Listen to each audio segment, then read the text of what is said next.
to the Scratticus Academy. It's Horoscoops Day, so I'm really excited. So without further ado, please check out all the links that are coming up in chat now. You can see our Discord, merch, YouTube, you name it, you can find it over there. Also, a huge thank you to our wonderful sponsors in the form of Bird in the Storm and also Mage Hand Press. And you can go and find their links to all their bits and bobs over there as well as our other sponsors for discount codes like things like that. Otherwise, I'm going to hand over to the very lovely Hans and give it to him. Okay, we're here. It's time for Horoscoops. I'm excited. I hope you all are too. We're going to go around in our usual clockwise fashion, and we're going to start with Sarah. Do you want to introduce ourselves and our characters? Yeah, let's do that. My name is Sarah. I cannot wait to jump into the action. You can find me on Twitter at slkenny. My character is Cameron Sheehan. She is a writer at Horoscoops who also works part-time at a ice cream shop just down the road. Very nice. And now we're on Allison. Hey everybody, it's Allison. I am playing Josie Conrad, who is a photographer and who has found herself the manager of this ragtag team of reporters. And I'm thrilled to be back. Love it all. Can't wait to see what happens. Very nice, very nice. And we're going to go on to Sammy. Oh, that's me. Hi, I'm Sammy, smallish Sam. I'm playing Lewis, who has a place to stay for a few nights. So we're doing great. We're doing so great. But we're not. Low bar. It's fine. Everything's great. Everybody's having a good time, especially Mal. Hey, Mal. Hey, I'm Mal. You can find me on Twitter at Malhadale. I'm excited to be back and playing my #urban druid named Sullivan. Now, I would like to apologize because I have this nice clockwise fashion where I thought I had everything set, and I totally skipped Alice. It's fine. Hi, I'm Alice, and I am playing Darcy Moretti, or Darcy for short. And she's a little bit of a nervous bean, but is quite happy now that she's got this kind of friend group going on, apart from what happened at the end of last week. So, yeah. That's a really good segue. So I guess I am glad that I went with you last so that we could have that nice segue of what happened last week. So last week, we had a nice kind of like a cool down session after our big werewolf encounter. So episode 1, apparently the team saw a werewolf. That's still not 100% confirmed, but people seem more convinced at this point. The end of episode 1 had an ice cream truck with a broken key in the ignition. It also had a phone and a sewer grate. Both things belonged to Cameron, or Cameron was responsible for them both. I mean, it was pretty mean, really. So with all that going on, we went into episode 2 trying to retrieve a phone in the sewer, trying to hotwire and bring back an ice cream truck. Lewis had been on fire very recently. We were dealing with the aftermath of that. And then, of course, the idea that we actually took a picture of a werewolf. So once we had kind of a handle on all those things, Sullivan made everyone noodles. And that was wonderful. We also met Pockets. I don't know if Pockets is ready to make a performance or an appearance here. Yes, Pockets. Very good.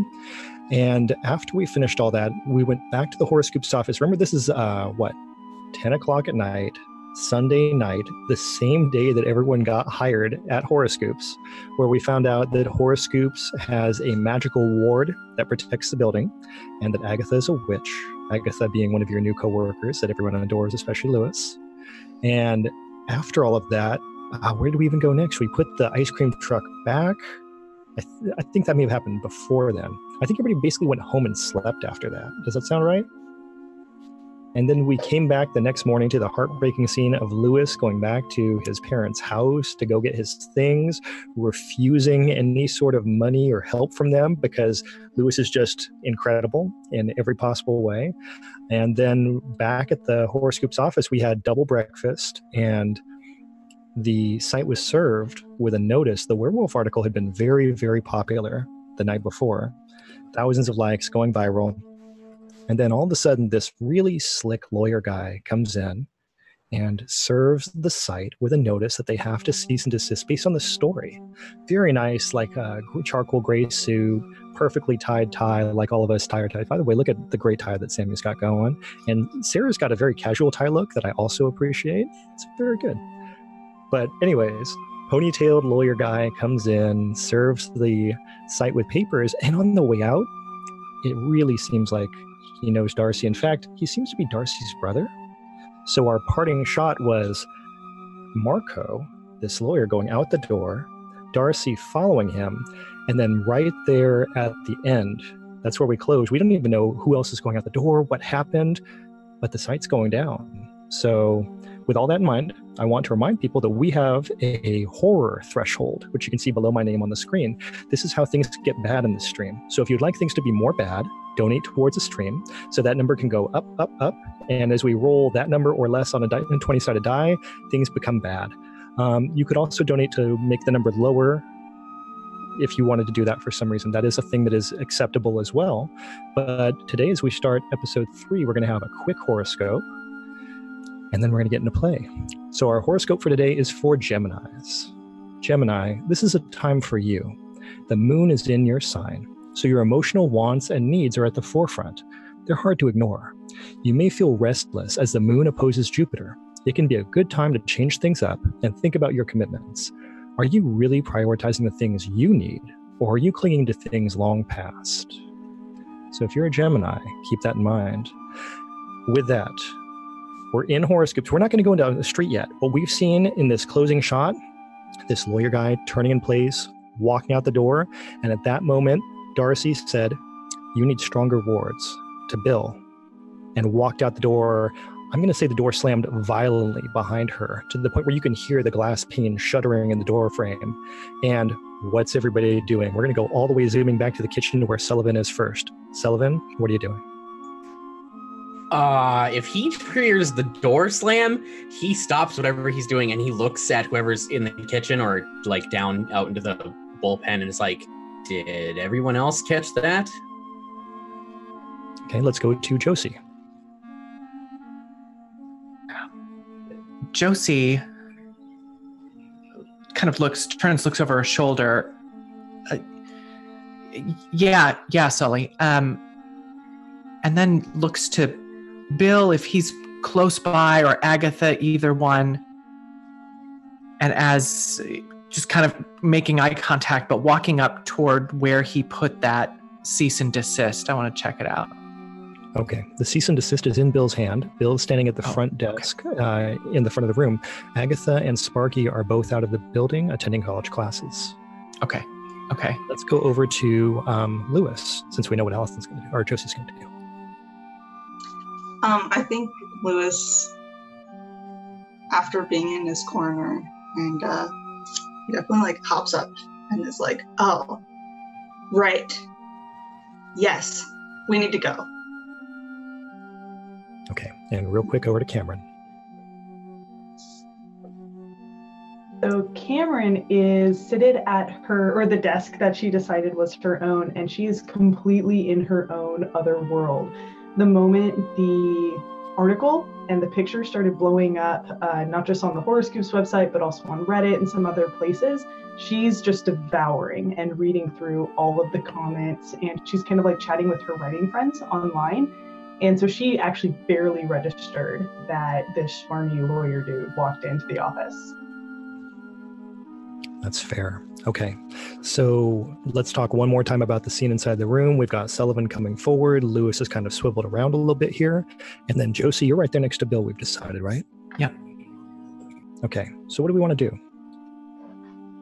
So while Josie walks up to the front where Bill is, Sullivan follows her, and as she stops where Bill is, Sullivan just continues out the door to try and follow this person and Darcy. Okay. And Josie, how about you? Are you still standing there with Bill, or are you going outside? No, I'm staying with Bill. Okay. Lewis, how about you? I'm following Sullivan essentially and just darting up after. Okay, so we know what's going on inside the building. We've got Josie and Cameron staying back, doing some sort of respective work. And outside, let's go about half a block down the street, as Marco is at this very leisurely, just like eating it up, having the best time on earth, shoulders back, head up pace. He is what? A foot taller than Darcy. So as he's walking down the street, he's just taking a big, long stride. I don't know how Darcy's doing. She's sort of almost half running after him with her little legs as she's sort of trying to keep up. And if she can just sort of like not grab him, but almost like to get his attention, she's like, "What are you doing?" So are you going to grab his hand where he's holding his briefcase, which is on your side? I'm going to say you're on his right side right now. Mm-hmm. Or are you grabbing for like his clothing? Like probably his clothing, like one part, like where his wrist is, grab part of his sleeve. Mm-hmm. Yeah, you've got his sleeve, and then you can also, like right there, apparently he's left-handed, or he wears his watch on his right hand, because he has some sort of very bulky men's watch underneath there as well. Okay.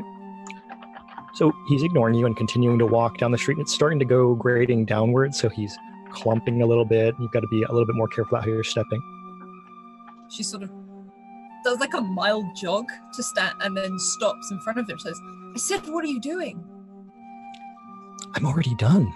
I served the papers. That's all I had to do. There's nothing more right now." Why are you doing this? Why can't This you just job, leave Darcy. things alone? Look, I'm sorry that we always come down on opposite sides of things like this. It's not like I'm trying to do it to you. You have very poor taste.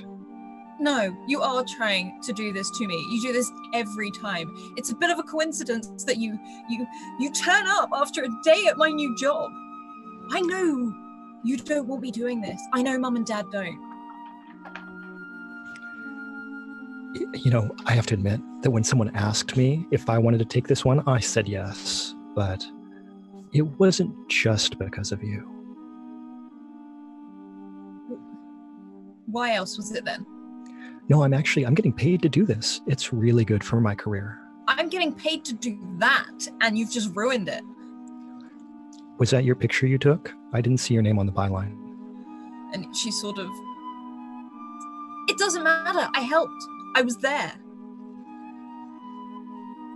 I'm okay. I'm okay on my own. I don't need any of you. That's why I'm here. But you just keep trying to ruin everything. This is long enough, by the way, that about this point, other people can be showing up in the background, possibly jogging gently downhill. How's Sullivan going at it? At the moment, he's probably just walking fast because he wouldn't have heard this exchange yet. Yeah, they're down right at the end of the block. And I think if Darcy sees them, she's like, "Oh, shit." And looks to her brother and says, "Don't do anything." How's Lewis taking it? What's Lewis up to? I think Lewis is probably walking either alongside or right behind Sullivan, kind of matching pace with him. Okay. And Marco hadn't really registered your friends, but now that you've stopped and pointed them out, he turns and he says, "Hey, how's everybody doing?"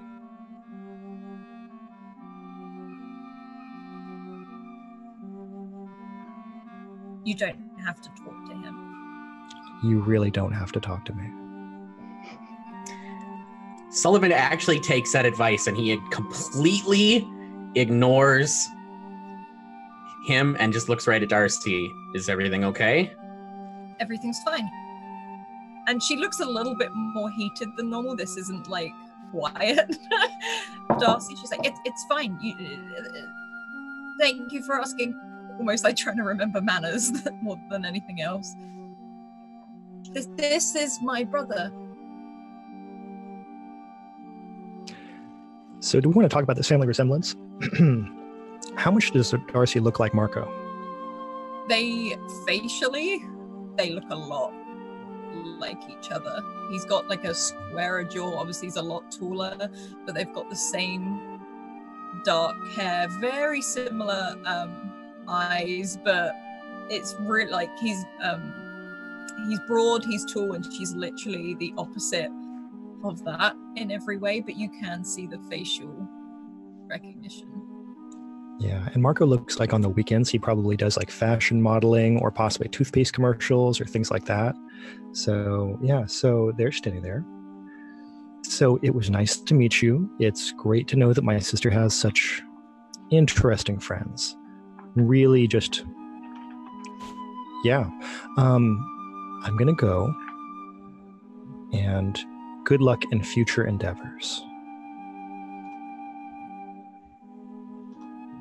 Darcy sort of dips her head whilst he's talking to them, sort of fists clenched. And it's just like,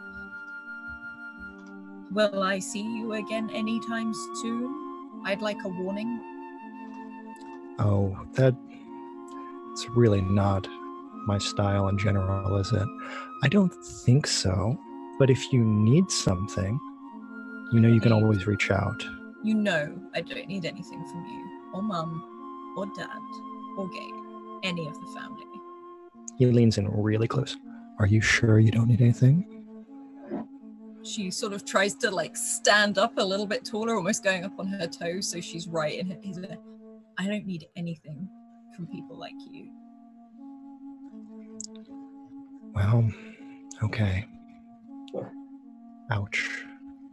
So I'm going to go. Good luck. Think things will be fine. You're going to do fine. I just got this job, Marco. I mean, they'll probably pay you for the hours you put in. It's not the point. I've got rent to pay. Sure. Yeah, if you need some help with some money, and he takes out a money clip and he starts thumbing through $100 bills. How much do you need? $2,000? $3,000? And she can't help but look at it briefly because she's eaten instant noodles and she's in an awful place. No. If you let me have my job, then it wouldn't cost you anything. I mean, again, that's really more of a business thing. That's my business talking to your business. I could maybe put in a good word for you if you really need me to. If you needed a favor, I could probably do something like that. You know I don't trust your favors, Marco. There is no reason you should. And she's sort of like this little... She's seething, but she looks angry for Darcy. She's seething as she's trying to stand on point, and she's lowered her voice at this point, so not so that Lewis and Sullivan don't hear, but so that they're not shouting in the streets. Can you just... Is there a way we can reverse this, I mean, I can say something to somebody back at the office, maybe get some things taken care of, but, it's not going to be free. And sort of not stands in between Sullivan and Lewis and her brother, but sort of almost says that, what does that mean? You're not going to like it. I know I'm not going to like it, but what does it mean? It means you're going to owe me a favor. And she's really she looks back at Lewis and Sullivan, who she knows have just got a job as well. She also knows Lewis has effectively just become homeless. It's like, am I allowed to know what kind of favor? That really does not make it fun for me. I would like to walk up after she looks back at us again. Okay. I'm not sure what's going on. I'm not sure what's going on, but whatever he's trying to get out of you, Darcy, it's not worth it. Hey, Sullivan, I need you to make a test real quick. You need to make an intellect defense test. Your difficulty here is a 4.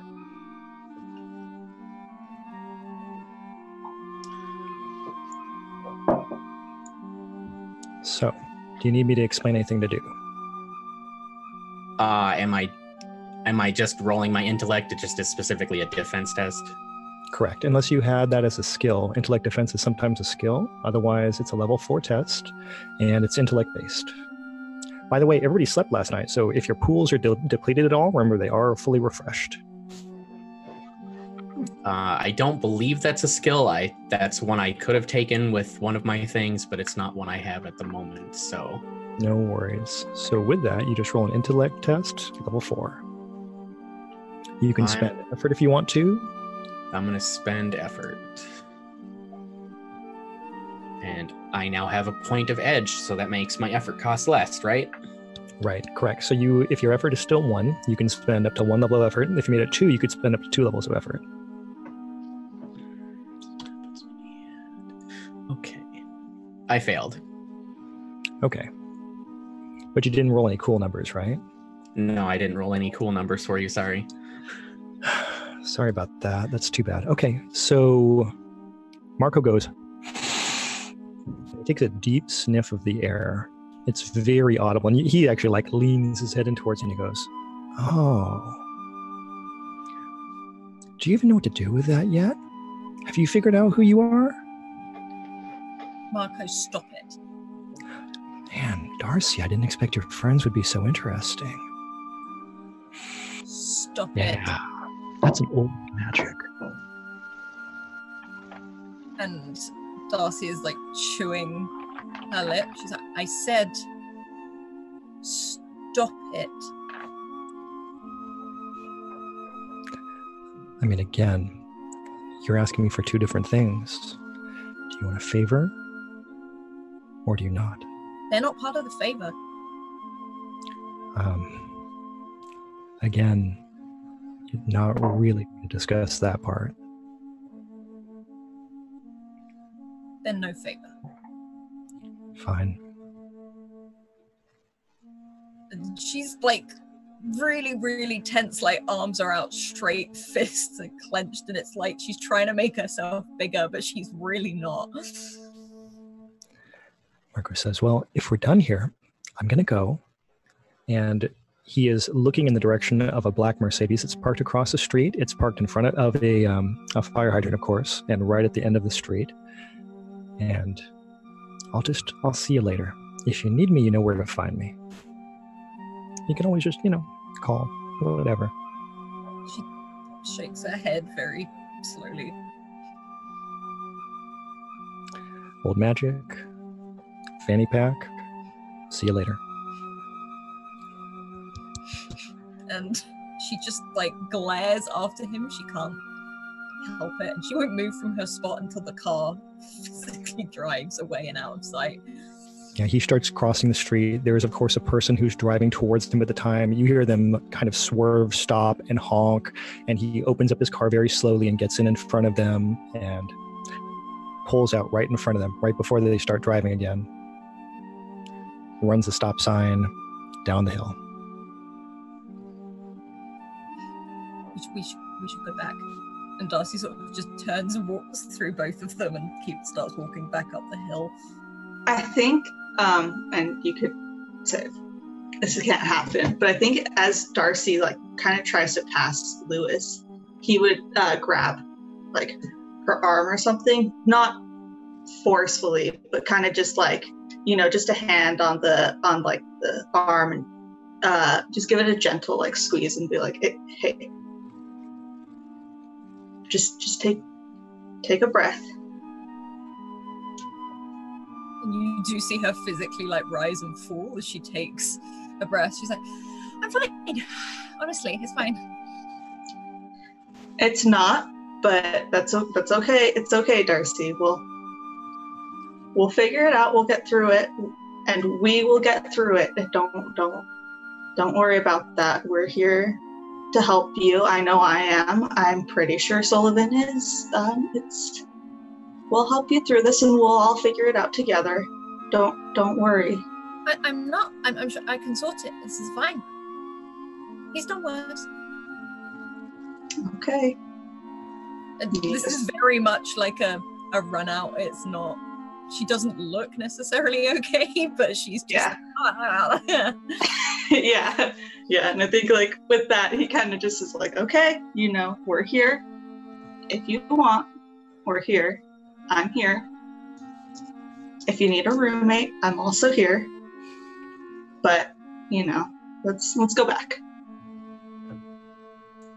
Sullivan will walk up then and put like a hand on each of their shoulders and just, I brought food. I didn't know we were going to get fed, so let's go back. Food's good. She pauses. I'm sorry he did that.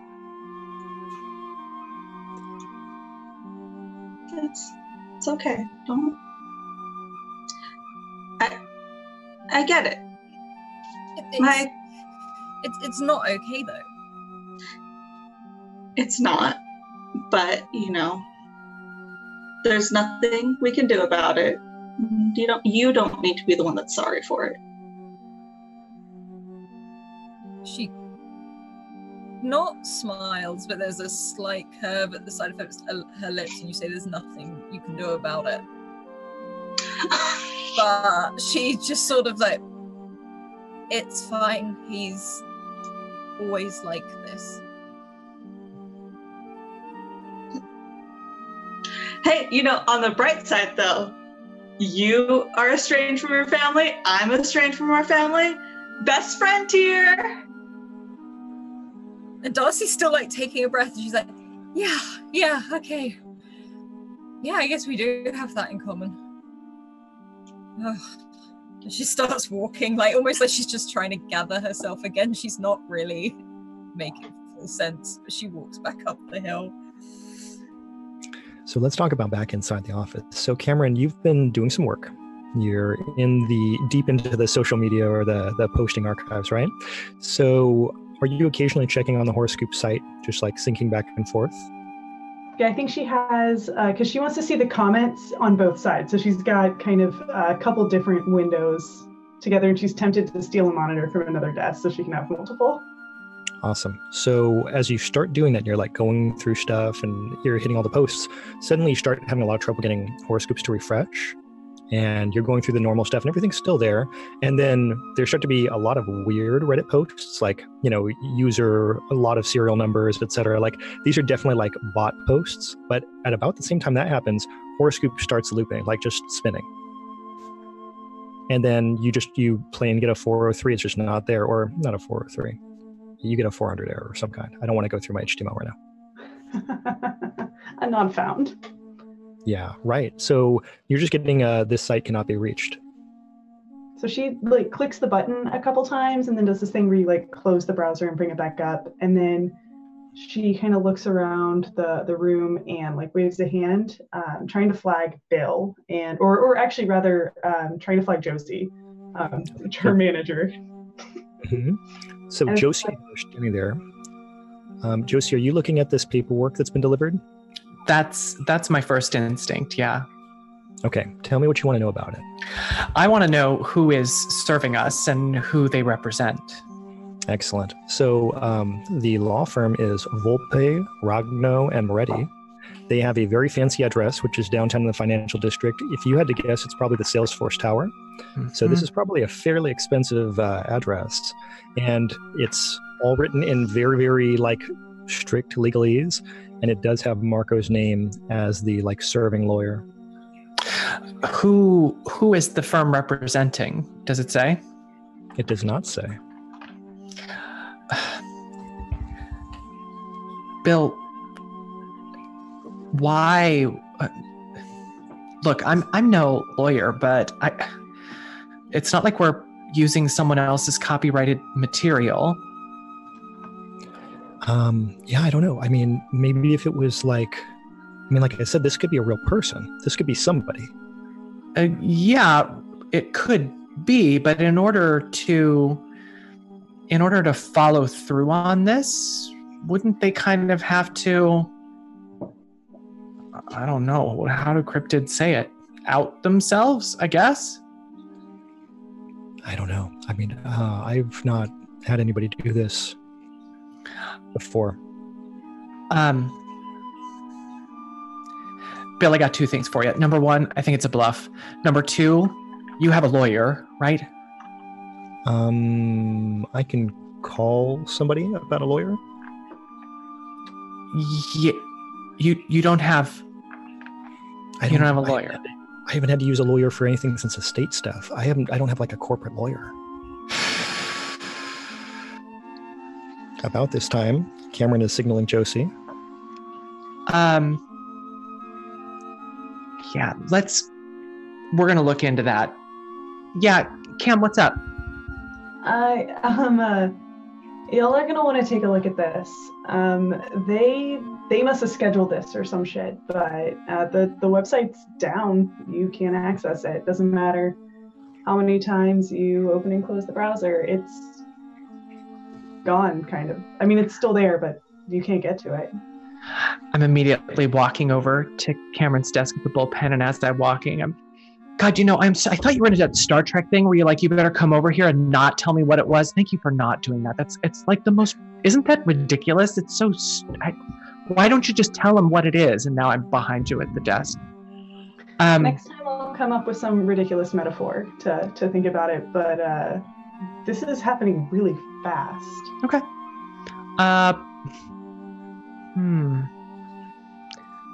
And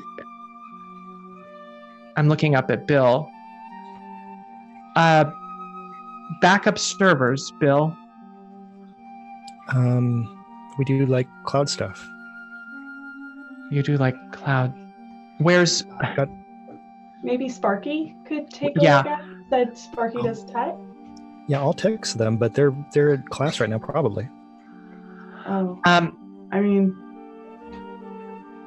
Yeah. And I sit down right next to you at the desk that's right there and reach into my bag and pull out my laptop.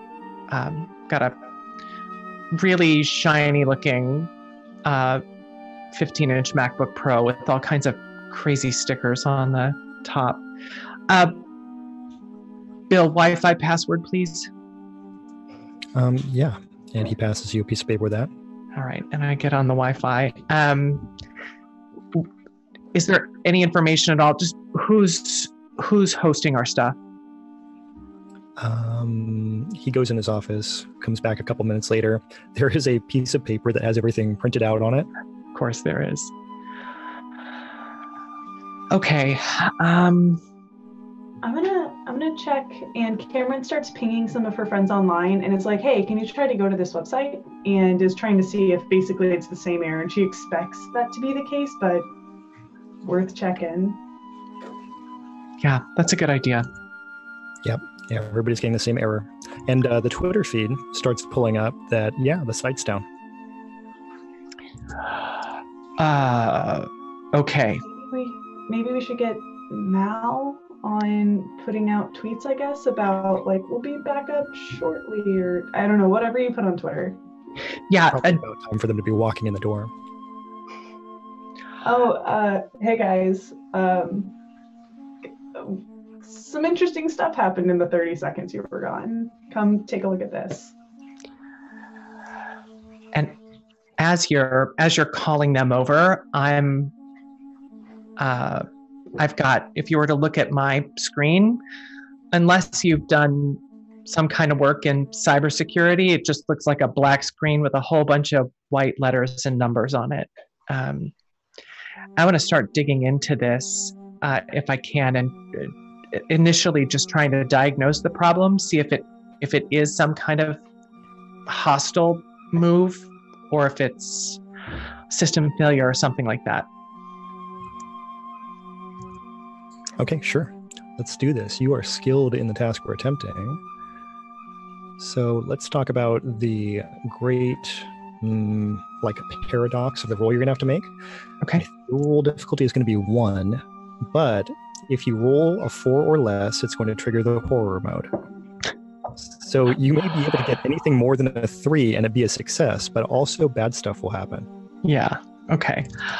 I'll just let you know that I'm going to use my advantage. I'll let you know that up front if I get one of those special numbers of yours. Oh, all right. Well, is that okay? But I want to. That's fine. That's fine. Dude, yes, I really want to. Yeah, you got it from Lauren. I wouldn't take that away from you. So thank you. Okay. So this is a select roll, and it's you said it's a difficulty 1. Mm-hmm. Okay. Oops. Okay. I didn't put it in right. Sorry about that. No, it's great. It's very good that you specified you want to use that advantage, because look at that roll. That would have been perfect. Yeah, you're right. You're right. All right. Well, that's fine. Okay, so let me do it properly now with the actions. And Cameron's like watching this like a hawk. Like she started to return to do something else and then sees this very interesting happenings on the computer and is like rudely kind of like craning over. Yeah, it's next level. There's a lot of stuff here where you've not seen these programs and these operations before. Can I use an asset because I'm using my laptop here? I'm bringing things down a little bit for you already based on skill and the asset type thing, so... Okay. I know. There we go. Okay, I think I'm... If you wanted to. No, that's okay. Oh, a 5! Win it with me. What do I discover? Yeah, this is definitely a off-site DDoS attack. So somebody is throwing hundreds and hundreds of computers at this site. And it's been going on consistently now for 30 minutes. Maybe not 30 minutes, maybe 15 minutes. So it's been going on for about 15 minutes and the servers just reached maximum capacity. They've got like a cheap internet cloud-based backup. So as soon as it hit one server, it rolled over the next, and their rollover server has been totally maxed out too.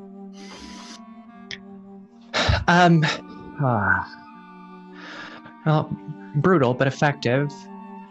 Sully. Yeah. Yeah, we're being hit with a DDoS attack. What do you think? I mean, in terms of social media, can we use this to our advantage? Oh, totally. Yeah, I can throw out, hey, the site's down. You guys are great. All of you are so interested in the picture we took. We're coming back up as fast as we can. That kind of thing. Yeah, I like that. I think that's level 1. If I can't break through this in a few minutes here, I think level 2 is maybe just to put out that we're under attack and say it's because of what we published. I mean, that would only make it more interesting to people, I think, don't you? Totally. I can have that written up and prepped ahead of time. Cam, how would you feel about maybe throwing together a quick story about the nefarious attack, and I'm just typing this whole time, on Horoscoops based on that last amazing story that we just did? Yeah, I'm thinking, this is an oldie but a goodie. I'm thinking of comparing the corporate dogs who are doing this to us to vampires, the classic sucked dry levels sort of deal. This will be a little derivative of my password, but give me a bit and I can post something real quick. Hey, I am loving it. So you feel a hand on your shoulder, Josie, and Bill's standing right back there. He's like, hey, can we do this right now? Do what? Are we going to get in trouble if we keep posting while we've got this notice? I don't know. I don't think so. Okay, I'm going to I tell you what I'll do. I'll go in the other room and I'll make that phone call to that lawyer I think I can call. And I just won't ask again. Bill, I think that is a fantastic idea. Right. Okay. And he leaves. Yeah. Darcy, Lewis, I don't know. What do you think? What are you at? What are your ideas? And she sort of pauses. He knows the law inside and out. He will know how to annoy you. Like, you could see her sort of like still cringing a little bit. She's like, he's going to know how to annoy and push buttons if anything stays neutral. You just give information and don't give specifics. You get the feeling something like this may have happened before. She speaks very routinely. Okay, it's good to know. Lewis? Sorry. I was looking for a place to live. Yeah, cool. Got it. I think, as I recall, we had that taken care of. for a couple of days. I felt like I wasn't of service, so I wanted to be of service. Yeah. No, you're doing a great job. And what we really need right now is that big old creative brain. Right. So like ideas, just give it to us. Brainstorm. What do you got? Anybody can have a good idea. Remember, that's Josie's rule number 1. Boom, boom, boom, typing the whole time.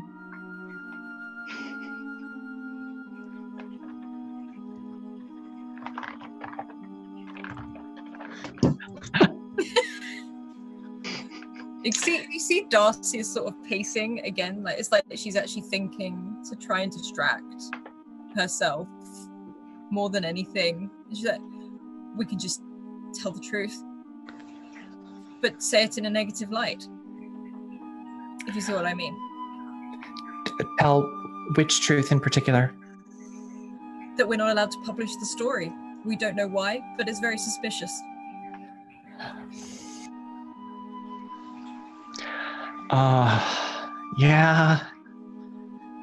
Yeah, we could do that. Mal, I feel like you could say something right now that would convince me to keep following this really dangerous course of action. Hit me with it, man. Or Sully, sorry.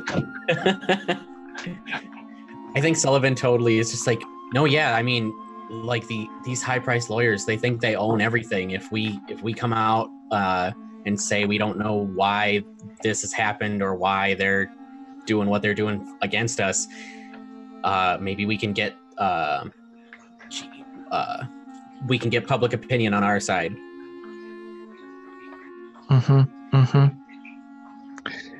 I mean, what's the worst that could happen? We could all be they're out of shutting us down, right? So what's the worst they can do now? Yeah, and you know what? It's not like they can DOS Reddit and, well, they could try, but it's going to be a lot harder to take down literally everywhere else we can post this. We can post this everywhere. Yeah. We need a good hashtag, though. See, there it is, right there. That's it. That's the idea.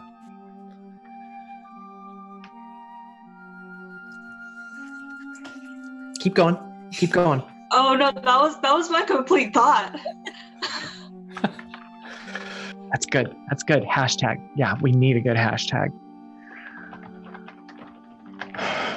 All right, think about that. You see what you can come up with. Can I, at this point, make any rolls to see if I can make any progress in trying to break through this or fix it? I would love for you to make a roll. That sounds great. I'm not really a cybersecurity expert. I just play one on Twitch. That's totally okay. So let's talk about Josie shutting down this DDoS attack. We're going to do it. How do you want to do it? Do you want to make a roll or do you want to hack the impossible?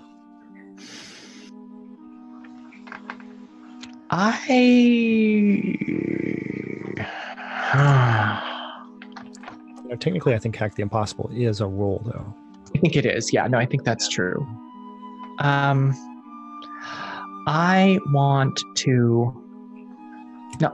just going to use my computer programming skill. Okay. So breaking through this attack is going to be a difficulty of 4. You've got a skill. So now we're at 3. And then you got a super cool laptop. So we're going to say you're at a 2. So you need to roll a difficulty 2 roll. Okay. And I've used my advantage. Damn it. Here we go. There we go. It's the number goes up just a little bit. That's perfect. Okay, so this is not that sophisticated attack. It's not that difficult a thing for you to block. If you do some quick rerouting, if you handle a few port restrictions, everything's going to be fine. You've got this on lock. Okay. Okay. So you can hear Josie start to breathe a little bit more easily. Okay. All right. I think we're going to be back up again here real quick. The question's going to be whether we have legal ground to stay up, and I can't answer that question. But let's still make the most of it. Whatever we can do to milk a few more hits out of this, let's do it. Okay, and you've got a phone notification, Josie. Your phone does its little vibration thing, and Bill has sent you a text message. It just says, called a lawyer, waiting to hear back. I send him a thumbs up emoji back, and then kind of push back. Okay, give it a quick refresh, see what you see. Oh, sure. All right, here we go. Yeah, the page loads, it stops spinning, and you see your wonderful werewolf post. Staying by the bay, is that it? Yeah, staying in the Bay Area. Staying in the Bay Area, so good. So good. Yeah, guys, whatever you did and whatever happened over there, it worked. We're back on again. Nice. Hot. Okay. It was all me, thank you. Hashtag Lewis saves the day. Yes, that should be our hashtag, really. I'm sure we'll have the chance to use it at some point. Unironically. Yeah. Okay. God, what time is it? Is anybody else hungry? I'm starving. I close my laptop up. Yeah, I need a muffin or something. I brought food because I didn't know there was going to be food in the office. But is it okay if I go take care of something real quick? Yeah, sure. You're going to when do you expect to be back? I don't think it'll be long. It's just down the block a bit or so. Oh yeah, cool. Yeah, good work everyone. I'm down for food. And Darcy sort of raises her hand above her head. Yeah. What'd you bring, Mel? Oh wait, you're dead. We're all doing it. I'm just too much Sullivan today, I guess.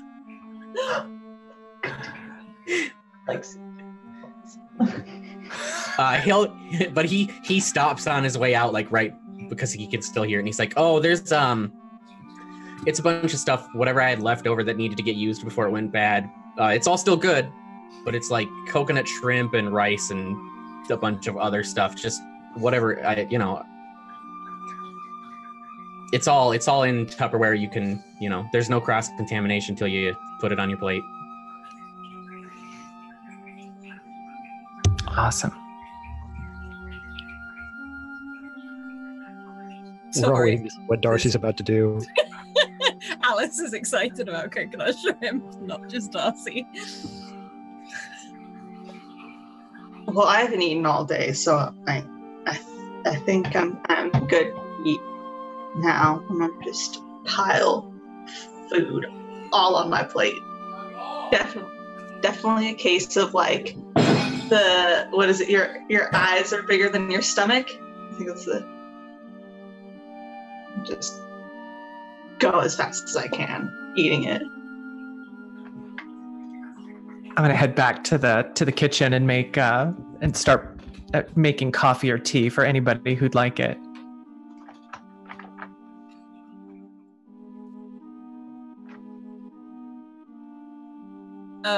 I think Darcy is just she's hovering around the food. She doesn't dive in because she doesn't want to look like she's diving into the food. But you can see her opening the Tupperware and just working her way into the coconut shrimp. Okay, now we got to talk about this. An order of coconut shrimp is not going to be enough for 5-6 people, right? So my theory is that Sullivan made coconut shrimp this morning before he came in. How accurate is this theory? Yeah, that's when he made it, was this morning before he came in. All of the food. So there's what, like 4 dozen shrimp? There's like a big bag of coconut shrimp. Is that what we're dealing with here? Yeah. He is a very good coworker, you guys. That's what you want. Okay. So we know what's happening inside the office. We know everybody's eating and just generally working, except for Sullivan. So shall we talk about what Sullivan's going to do? Sullivan's gonna walk down the street towards that antique shop. Okay.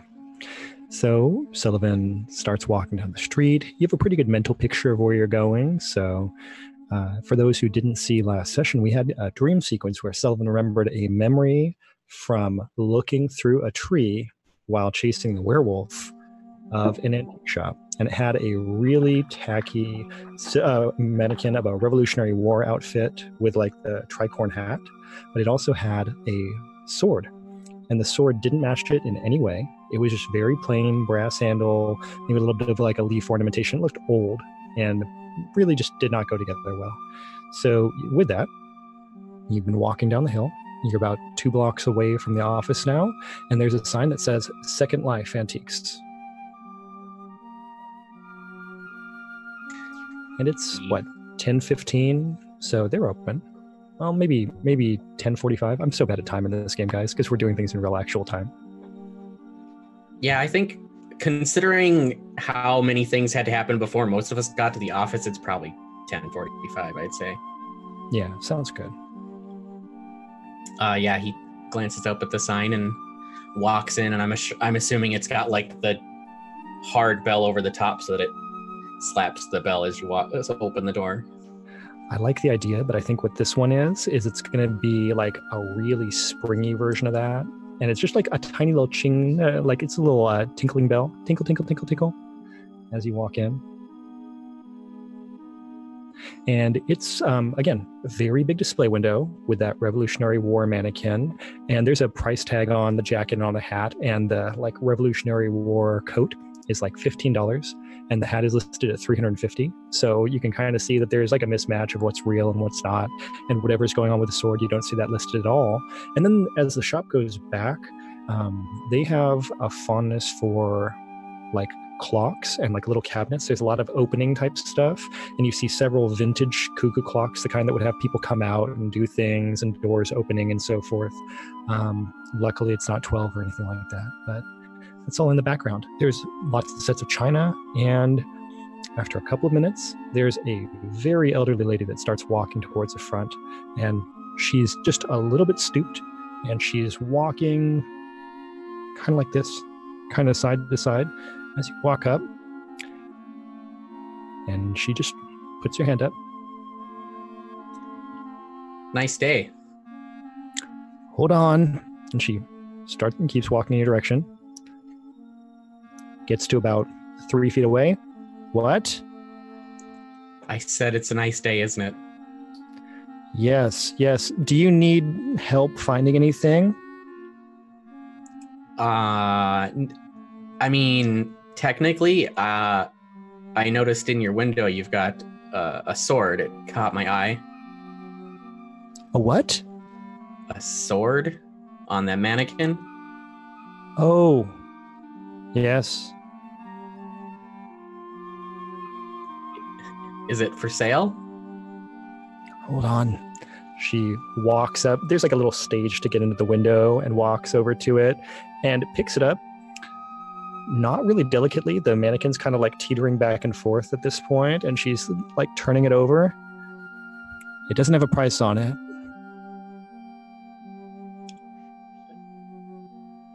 Does that mean it's not for sale? Hold on. She walks back over to you. What? If there's no price on it, does that mean it's not for sale? I don't know. Let me look in the book. And she walks over to the counter. She's holding the sword now. You hear this like rattle clap as she like puts it on the counter, and a sword is bowed just a little bit. So it does this like kind of awkward flipping thing and almost falls off the counter. And then there's a thump, and a very large ledger. It looks like an old-fashioned appointment book type book is up there on the counter, and she's going through it.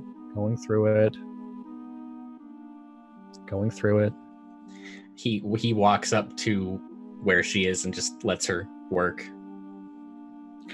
So after about 10 minutes, she points her finger at the ledger and says, "This is new. It's pretty new. It says it's $450.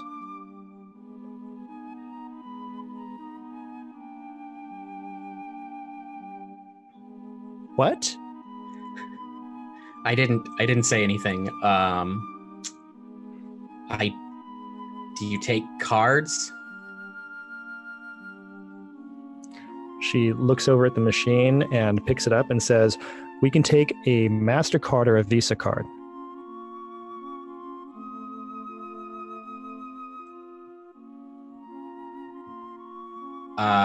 Yeah, I got one of those, but I left it back at work. Is it okay if I come back? Fine. Should I just put it back here then? Yes, You can please. be back in a minute? Yeah.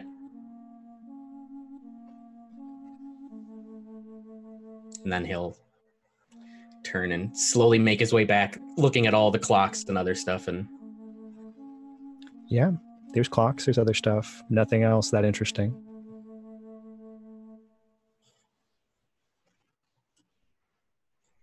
he'll go, because, yeah, he has something in his pockets, but it's not his wallet.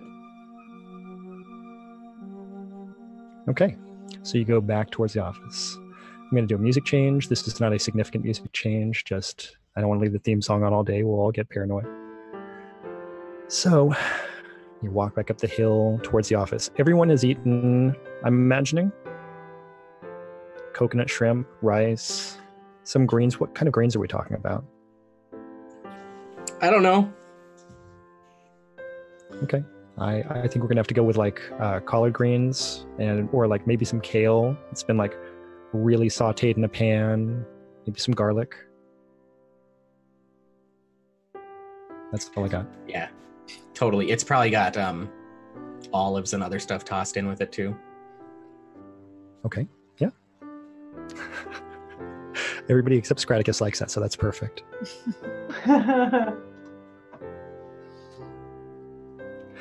Okay, so you're back. Everybody's eating. And now we've got Sullivan, I almost said Mel, walking in the door. He'll God. He's gonna dish himself up some food and have a think about if he wants to spend that money, because that sword is expensive. And then he just sits down with everyone.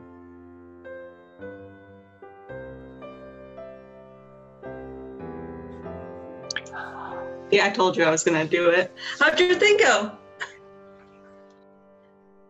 I have to. It's fine. Yeah. Did you take care of what you needed to take care of? Is everything taken care of? Do you need help taking care of the thing? I mean, it's not that it's fine, Lewis. It's yeah. You answered none of my questions. I don't need help. It's fine. Everything's fine. Oh, okay. Okay. Cool. Cool. Nobody will let them help me, but it's all good. It's okay. We're good. We're all good. What do you mean? You helped with that great idea of the what hashtag we need for the... Oh, you mean when I just blurted out the first thing that came to my mind? That's how brainstorms work. That's exactly what I was asking you to do. That was fantastic. No, it's okay. It's okay. You know, I don't need to help you guys. Hey, anyway, let's go. Oh, how about this food?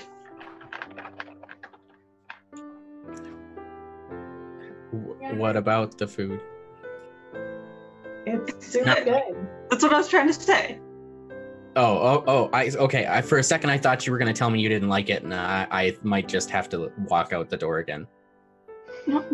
No, first of all, that's very rude. Second of all, it's really good food and just not true. Right, guys? Yeah, it was incredible. Like Darcy looks up like mouthful like, like she's going into like these coconut shrimp. Yeah, like next time you should just cook here. Maybe I know I'd love to learn a thing or two. I don't cook much, but I'd like to learn. Yeah, I'll see what I can do. I'll plan something simple, I guess, and we'll start there. I'll check in with Bill and see if he can. He's got a company card or something we can use to get supplies for you. Like make a list, you know.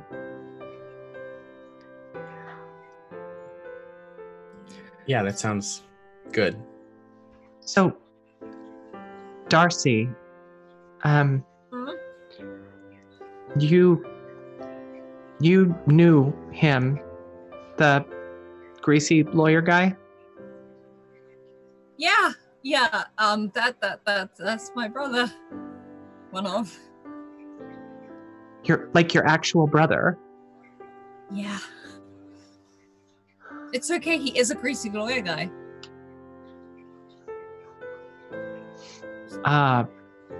Coincidence? That seems like quite a coincidence. Yeah, right. And she sort of frowns at that and takes another shrimp. Yeah. He's intent on probably ruining things that I do. So if I have to leave at some point, I will. I will go find another job. But he'll just follow me there. So, but we'll see how this goes first. No, well, that's not going to happen. Of all the things that might happen, that's not one of them. It's okay. He does it a lot. He knows his stuff. To be fair to him. Yeah.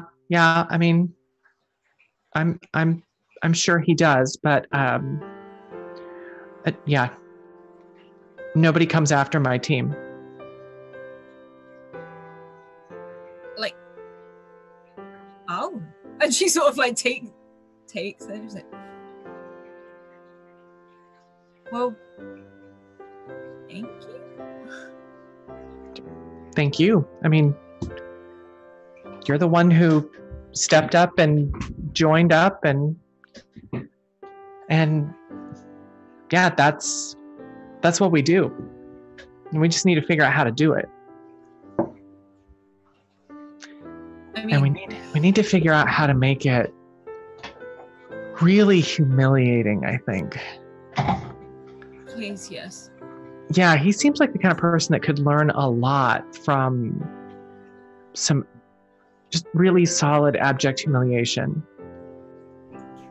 And an ass You kicking. hear the Bill's office door close, and he starts walking out this way. Hey, Josie, I gotta go out for a second. He hands you a key. I'll be back in a bit. Cool.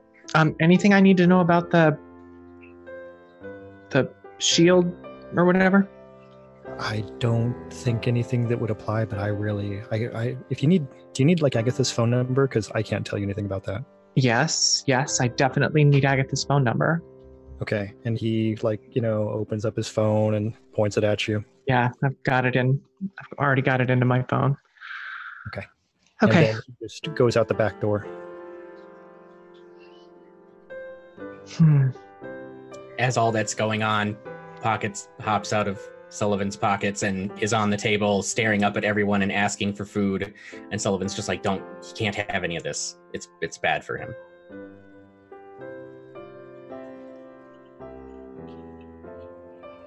Darcy's still like looking at her food and sort of looks over at this ferret that's probably trying to get the food. If you want, I can go try to talk to my brother, find out some more stuff. I don't know what, but if you want me to, I will. he seems like the type that there's always going to be a cost for that sort of thing. Yeah. But it tends to be how he works. But it doesn't mean I can't go and ask. Well, might be useful, particularly as a distraction, maybe? I can do that. I'm just thinking, turnabout's fair play. I mean, you want to DDoS you want to DDoS our story? Oh, yeah. We could make things really, really difficult for him, I think. Darcy looks a little bit awkward. She's like, if anyone distracts him, though, I'll do it. Yeah.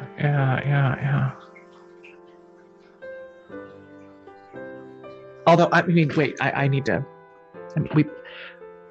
there's probably other photos that we should be taking, right? Other stories that we should be writing. He could just come and stop those as well. Doesn't mean we shouldn't try. Doesn't mean, I guess, we shouldn't go looking for more things to go take pictures of. Yeah. Mm-hmm. Do we have our next assignment, or I have no idea how any of this works. Yeah, me either, oddly. I'm kind of looking around at the rest of you. Do you have any idea what we're supposed to be doing? No. I mean, I don't know what this job is. Otherwise, I could get into this revenge stuff really deeply. We'll check with Bill when he comes back. If we do this revenge stuff. Yeah. He won't take it lightly. In fact, he might thrive off of it, just as a heads up. Cool. Okay. Cool. He can be scary when he's mad. He can be scary. Yeah, I believe that.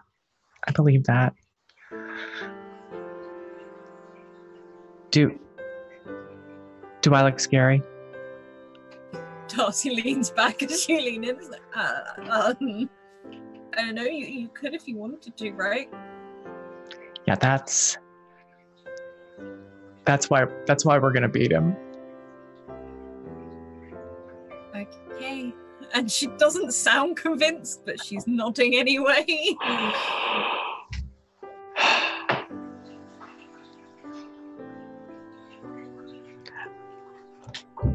Cool. Go ahead. Sorry. Josie, if we don't know what to do, we could always do a follow-up to the werewolf article. I mean, I did say that I managed to track it a little. I like that. Yep, I like that a lot. Yeah, I suppose if we needed to, we could kind of split up. We could have a couple of teams working on different things. Mal, maybe damn it. Take it out of your Zoom name.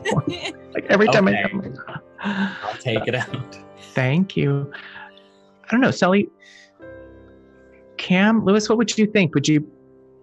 How would you feel about maybe going back out there tonight, seeing what you can find? I'm game. I got my camera. I could my fanny pack. And your fire extinguisher. Yes, it's right next to my camera. Don't worry. I'll forget it again. And Darcy, maybe you and I could pay a visit to your brother. Okay. Yeah, we can do that. Yeah. We can do that. That's fine. like, you want to come with me and talk to him, or you want what do you want to do? No, I think. I mean, I want to be in a position where I can keep an eye on him and you, but no, I've got some other ideas. I kind of pat my laptop.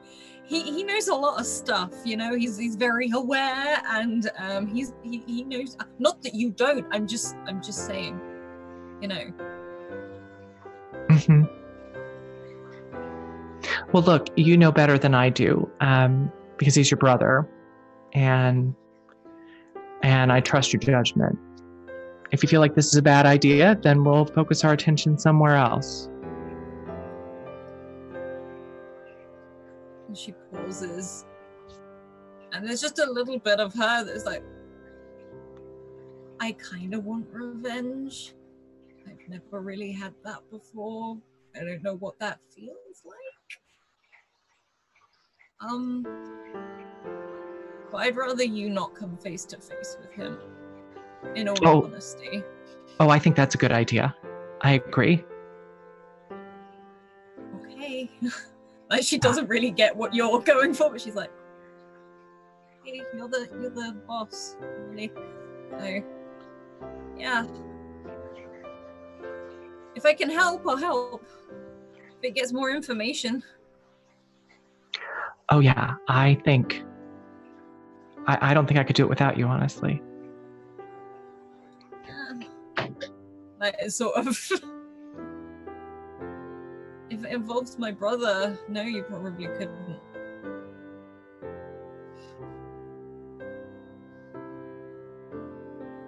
Do you want to go now?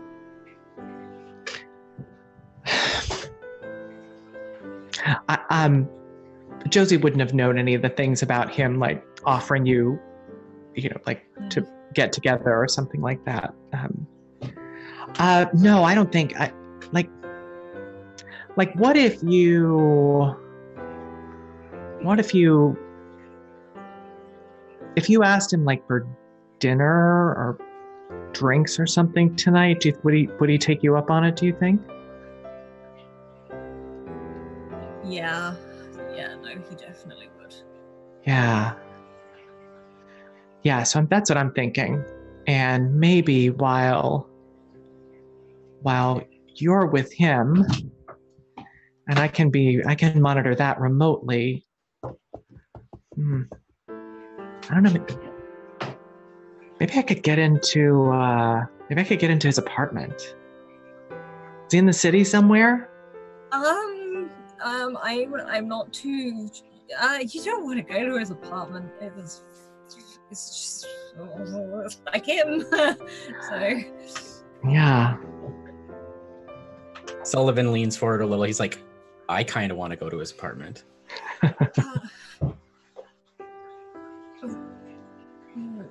Like, Darcy looks nervous. She's just like, look, I'll go message him now and say I'll meet him for dinner, but I don't want to know what you're gonna do. Yeah, that's probably good too. Why don't you recommend? And I'm gonna try to think of a restaurant or like that I know that's like a rooftop restaurant or a rooftop bar at a hotel where it's up on the roof. Okay. Or where there are some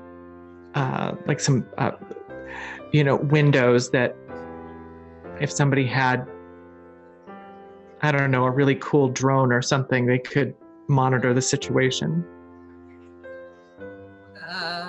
Yeah, okay. Again, this is like over her head. She doesn't really do technology or anything like that. She's like, yeah, I'll go and ask him. Well, I want to know in advance where it is. Let's, how about the view? It's the rooftop place at that new hotel. Oh, God. Yeah, no, he's been there before. Nice place, like a real nice place. Okay. I'll go tell him about the view and see if he's free for dinner. Yeah. Try to make it after dark.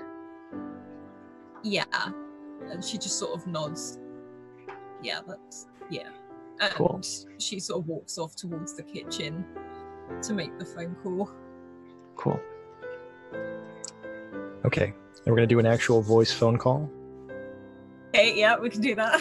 She's sort of Very good. Very good.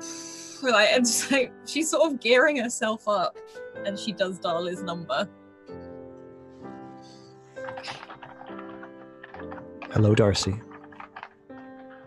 Hi, Marco. I'm really sorry about earlier. You know, I can get so I was wondering, we don't really do the brother-sister thing that much, and I think we should start, you know? Like, what I'm trying to say is, do you want to go out for dinner? I know this really nice place. So here's the real question out of game, or out of character, rather, in game. Do you feel like Darcy is trying to be persuasive? Oh, gosh. Yes. Perfect. She's really okay, so trying. let's make a roll. It's intellect based. It's difficulty 4. Okay, so hang on, so difficulty 4. I am gonna do some effort. Okay, sounds good. And intellect, did you say? Because I also have an edge in that as well. Where do I put the edge? Is that in the asset or? It's when you do your costs. So if you're spending 1 effort, the cost is usually 3, so you're only spending 2, unless your edge is more than 1. No, it's just 1. So. Okay. Okay, right. And then I will roll. I'm adorable. Good roll. You are adorable. I mean, frankly, how could he say no? You know, Darcy, I would like that a lot. It would go so far. Yeah, we can talk about, you know, stuff, and I know I haven't been communicating as much with, like, you know, you and the family, so it could be a good chance, like, opportunity. And there's this great place called The View, and it's got a really nice, view. Okay. Yeah, I don't think I can be seen there. I tell you what, the Ritz-Carlton is not that far from where you work. It's maybe like 5 minutes up the hill. There's a lounge there. Okay. Yeah, it's like the same thing. It's like a rooftop thing, right? Yeah. Okay. I like the rooftop thing, you know, I like the vibe. I've never really been to one before, so I'd love to go to something like that. What was it called again? Sorry. Called the lounge. It's Okay. yeah, it's pretty high end. Okay. You'll like it. Okay, what time? And she suddenly looks down at her watch. Is it 9? Like that really sort of awkward. Just like 9, okay? That's good. I should be out of the office by 9. That sounds good. Okay, do you want me to meet you there, or do you want me to meet you at I the will office? send a car to pick you up, and I will meet you there. Where are you sending the car? I mean, you don't want to walk, right? And she pauses for a second. No, I don't. It's a nice place. You're going to need to be, ready. Are you going to be leaving from the office, or are you going to be going from your house? And she looks down at what she's wearing. She's like, I should probably go from the house. Just, freshen up, get changed. Okay. Do you want to give me your address?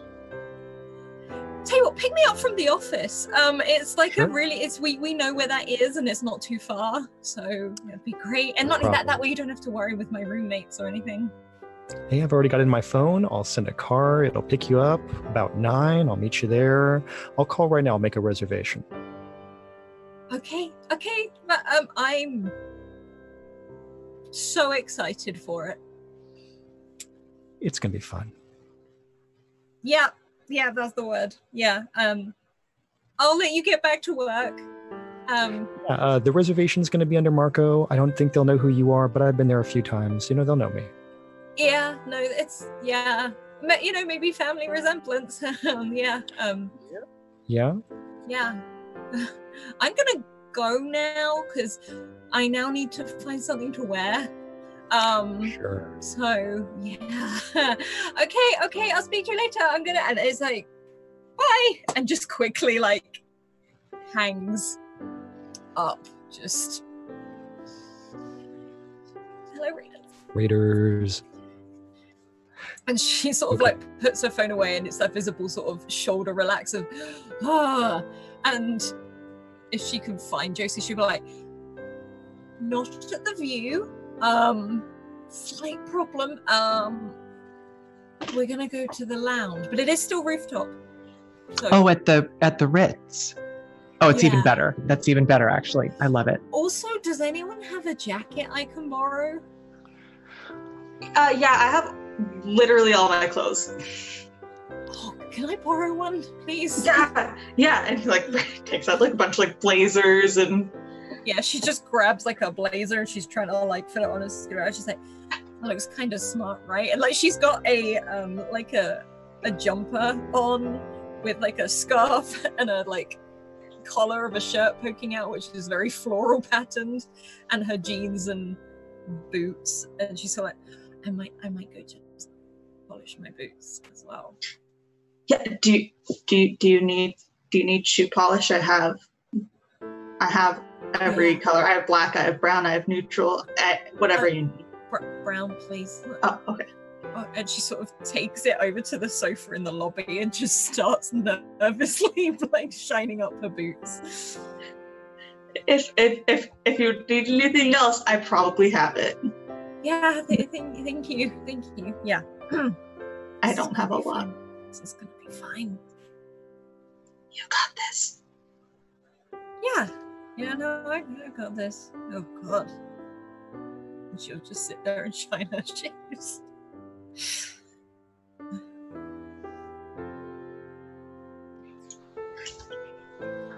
So, what's the actual plan for tonight?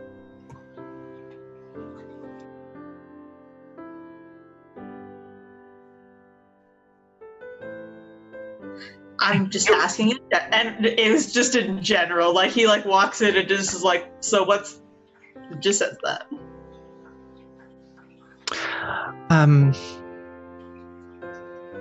Yeah, I don't know. Let's see if Bill has ideas about maybe a story for tonight, or at least something we can be looking for.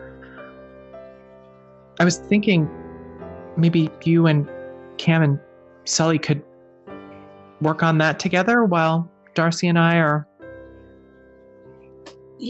doing this with your brother. Yeah, and you guys are gonna be good on your own. Oh yeah, we're gonna be just fine. Okay, perfect. Do we need like a is it like a code word, like an emergency code word? I guess you could just type out like SOS. This is texts. That Emergency, 911, help, I'm in trouble. All Bible. That's a really good idea. Lewis, that's a fantastic idea. And it probably shouldn't be SOS or help or 911. It should be something that only the 5 of us know. So if we see it pop up, we know what it means. But like if somebody's monitoring our comms or somebody has your phone and is impersonating you, they don't know, right? They won't know what it means. I've got it. Horoscoops are the worst. Then we'll know that, like, It's something we would probably never say. Right? And it's very easy to type out. Won't take time at all. Is it though? It's a lot of letters.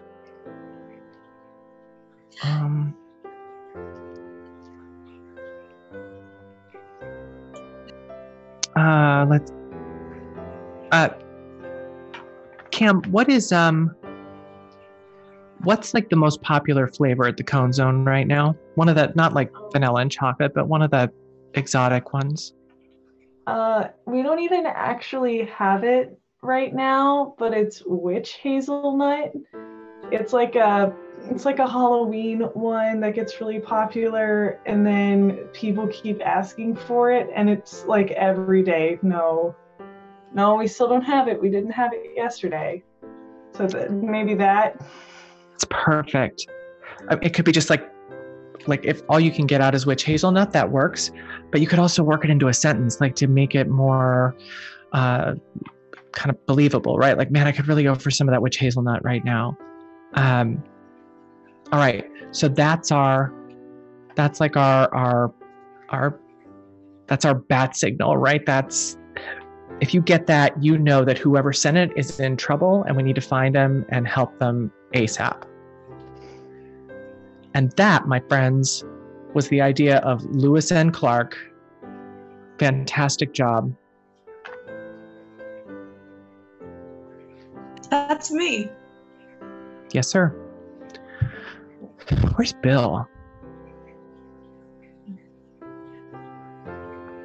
So he's still out. So at this point, I think Cameron, she like talks about the ice cream shop, and then like she sits up like a bolt in her seat and is like, "Oh shit! Oh, I was supposed to go into the shop this morning. I definitely didn't do that. Hold on. I need to go call my aunt, my manager. I need to go call my aunt, who is also my manager. 1 second. I'll be back." And she'll like peace out. Is Cameron staying in the building or going outside? How are you going to handle that? She's just going to go, since pretty much everyone's in like the eating area, she'll just go into the bullpen zone because there's no one around. And she'll actually just sit back at her desk. So I guess she's kind of like facing the front glass windows, and she pulls up her Aunt Tilly on her phone and starts to give her a call and is like nervously tapping her fingers on her desk. Okay. And they're like contiguous spaces. So it's like you walked up and just like turned around and looked the other way. So it's perfect. Yeah. So you've got that going on. There's some rattling at the back door, and the door opens, and Bill is carrying 2 large pastry boxes into the room and like awkwardly walking over to the table. And he puts them down. "Hey, I picked up some buns. I don't know if you guys like these. These are the ones with the pork in the middle." And he, like takes one and walks back towards his office. But let's focus on what's going on with Cameron. Yeah, so she gives Tilly a call and like lets it dial, and it's just like waiting for Tilly to pick up, and is like super worried about how this conversation is going to go, because she was supposed to go in this morning, finish cleaning the shop, move the truck, and she didn't do any of that. And it's noon now. So yeah. You hear "hello" with that very bright, "she's in the middle of the restaurant right now" voice. Hey Tilly, this is Cameron. But you knew that. You know how phones work. So you did know that. Hey, I wanted to. I'm so sorry. I'm so sorry. I remember last night you were at the shop, and I told you I'd clean up, and I did a little bit, but I meant to come in this morning, and then I didn't. I can come in as soon as possible and fix it, but nope, that's all right. It's the middle of the day. There's actually quite a few people here from Monday afternoon. There's actually a lot of business going on right now. So no, it's fine. Everything's fine. Are you sure? I'm so sorry. It's okay. You're all right, right? Yeah, I'm fine. You keep asking me that. No, everything is fine. Actually, I didn't tell you yesterday. Remember that job you told me I should apply to? That No. like crazy writing? No. What? No, it's in the back. What were you saying, dear? That crazy writing gig at that like horoscope place that you told me I should apply to? Uh-huh. I work there now. In the back. Yeah. Okay. yeah, it's great. That's why things have suddenly got kind of crazy. I kind of expected to start working maybe like a week later and not immediately. So, but we can talk about my schedule later. Cameron, it's been, what, 12 hours since I saw you last? A little bit more than that? It's okay. Everything's fine. This is ice cream. Okay, yeah, no, you're right, but gosh, thank you, Tilly. Thank you. I'm sorry, but you're always so wonderful. It's okay. We've got 3 people in the shop right now. Everything's fine. The truck got put away. Looks good. Nothing to worry about. So we'll just, if you get time to come by, like, if you want to have dinner tonight, you can come by tonight, to the house. Yeah. Okay. Yeah. Well, I might have work tonight. It's kind of weird, but I'll text. It's okay. Go ahead and do that. Get used to the new job. Get used to things. I mean, again, this is an ice cream shop. Okay. Thank you. Mm-hmm. Well, that's kind of it with me. Yeah. Hey. Okay. I guess I got a weird question for you before I let you go. I'm sorry I'm interrupting your day. It's okay. Everyone's doing fine, and most of the things are in the right places right now. Everything's fine. Yeah, this is this is like for I'm asking people this for like a story I'm working on. Do you believe in, magic and junk? Like werewolves and vampires and I don't know, but magic? It seems like a weird question. That's very specific. How have people been responding well to that? Responses are mixed. I'm asking everyone. Like it's for the new job. So I just wanted to know if maybe you believed in it or not. Sure. I think we have to keep an open mind here. Let me. No, you can't. No, I have to. I have to instruct someone on the proper use of the waffle maker. I'll talk to you later. Okay. Okay. Love you. Okay. Love you too. Have a nice day. Good job on getting the job. And no, I'm sorry. Bye. No. Okay. Huh. She kind of rolls that around. Pretty normal conversation with her aunt.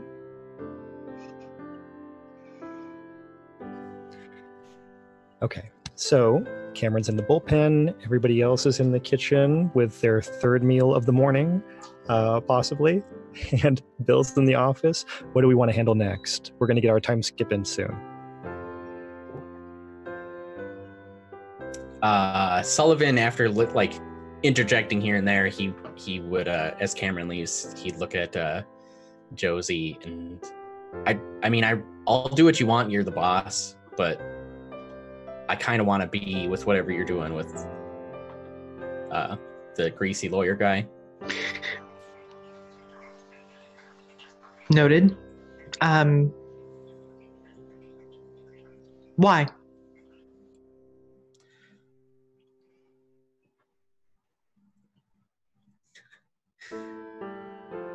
I don't know. You want to punch him in the face, don't you? Totally. Yeah, me too. Yeah, we may get there eventually. Anything else? I don't want to... Not like I can read your mind or anything. And I totally give you this look like... Or maybe I can.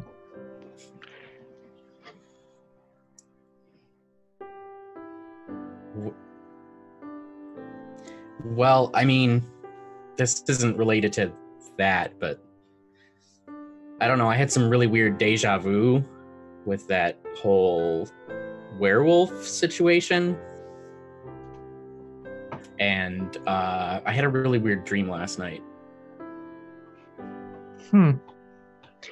Like weird How? Like,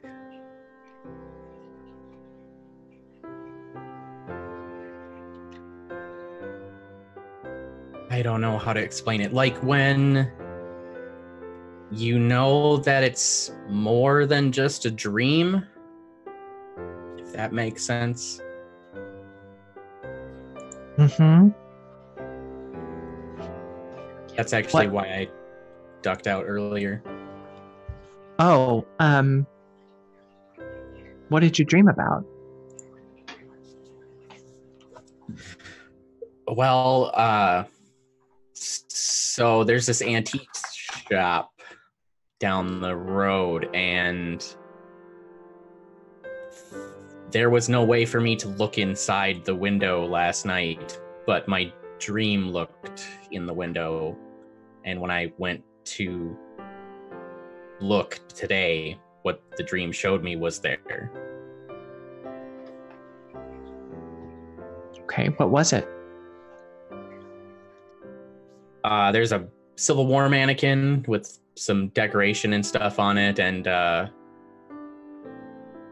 there's, most Civil War, they'd have like the cavalry saber maybe. What it's decorated with is not the right thing, but I don't know, that it's a sword, and I don't know, it seems really important.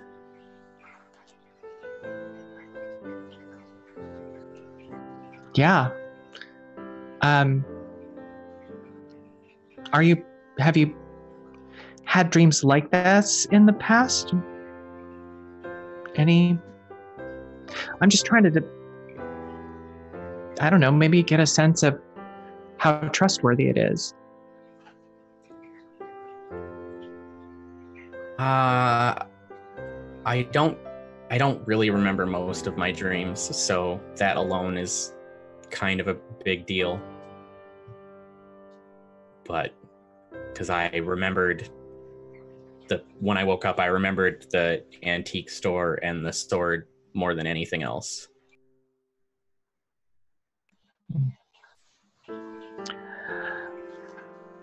Well, look, Sully, I'm far from an expert in any of this.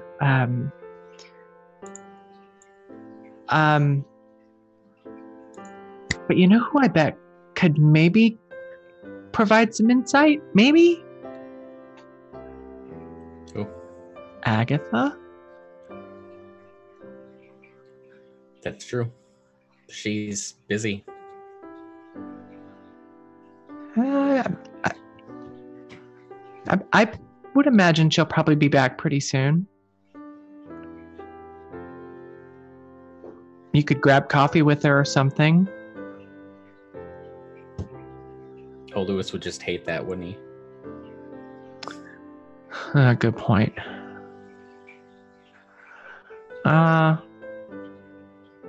Yeah, I mean, be creative. Figure it out. Find a way to bounce it off of Agatha and let me know what she says. Or do you feel as though there's not, like if we need to act fast here? I mean, I sort of told the old lady at the antique store that I was gonna come right back, and I've already kind of not come right back.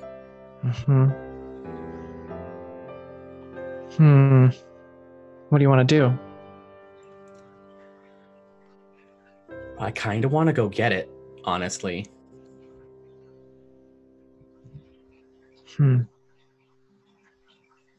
mean, also, you weren't there, but Darcy's brother said some weird shit. Like what? Well, when she says he's very aware, I think she means as to the things that many of you learned last night, possibly?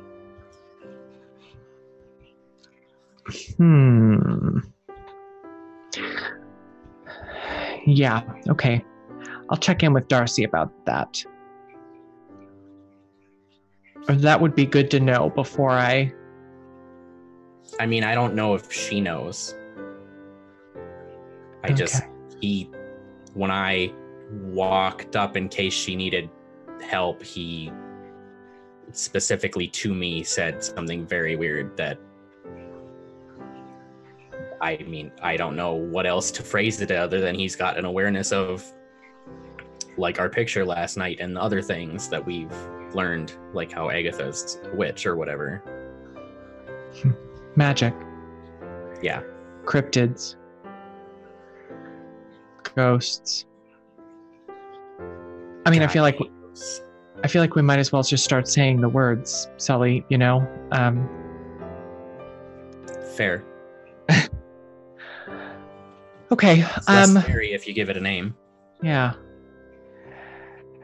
Yeah. Okay. Well, I mean, I believe in a lot of those things. I'll tell you what I don't believe much in, though, is kind of garden variety, unvarnished, unassisted human instinct. It's usually just confirmation bias and kind of semi-conscious desires playing themselves out. If you feel like you need to go get the sword, go get the sword. I'm not going to stop you. If it were me, I'd talk to Agatha first. And I'm going to trust you and back you up either way. How's that sound? That sounds fine. Okay. Yeah. I'll think about it. There's more food and it smells real good. Yeah, it really does. Okay. Yeah, that sounds good. Oh, and about the thing tonight, I think I'd still rather you go with Lewis and Cam, and if for no other reason than that you're the only other one that can throw fire around that I'm aware of, at least at this point. Seems like that might be useful. And the very first opportunity that arises to punch that greasy lawyer guy in the face, I'm going to take it, but the second one is yours. How's that sound? Sure. That sounds cool. Good. All right. Good talk. And she smiles like she means it. He smiles back and grabs one of those pork buns. Okay. So I want to hit like our countdown clock before we hit 9 o'clock at night. What kind of scenes do we want to see happening? Who has something they need to get done? Darcy is just pacing. Or at least she's like, you'll find if there's a mirror in the bathroom, she's constantly checking herself to make sure that she's Googling like the place, and she's like, oh my god. And then, like the panic resumes as to go and try and smarten up again. It is posh. The place is posh. I think that Lewis would also be like not totally next to Darcy, but he would be going over to her and being like, okay, I've been there before. My dad has taken me many times. This is his favorite restaurant. This is what you get. This is what you don't get. Like, and kind of just like going over like etiquette, good stuff, bad stuff, like just trying to prep her as much as possible. Yeah, she's like writing some of it down on her phone, like just like some of the things like don't get this to eat or. So Lewis, there's a maitre d' that constantly dresses you down for the way that you come in dressed when you go there. So look forward to that.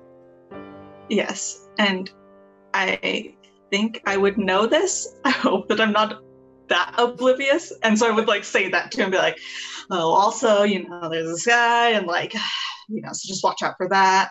Although I'm sure, like, you know, your brother's probably going to comment on something you do wrong anyway. But, you know, just do the best you can. I'm here. I'll have my phone on me. It'll be on vibrate. I'll have it in my pocket so that I can, sorry, that was my dog.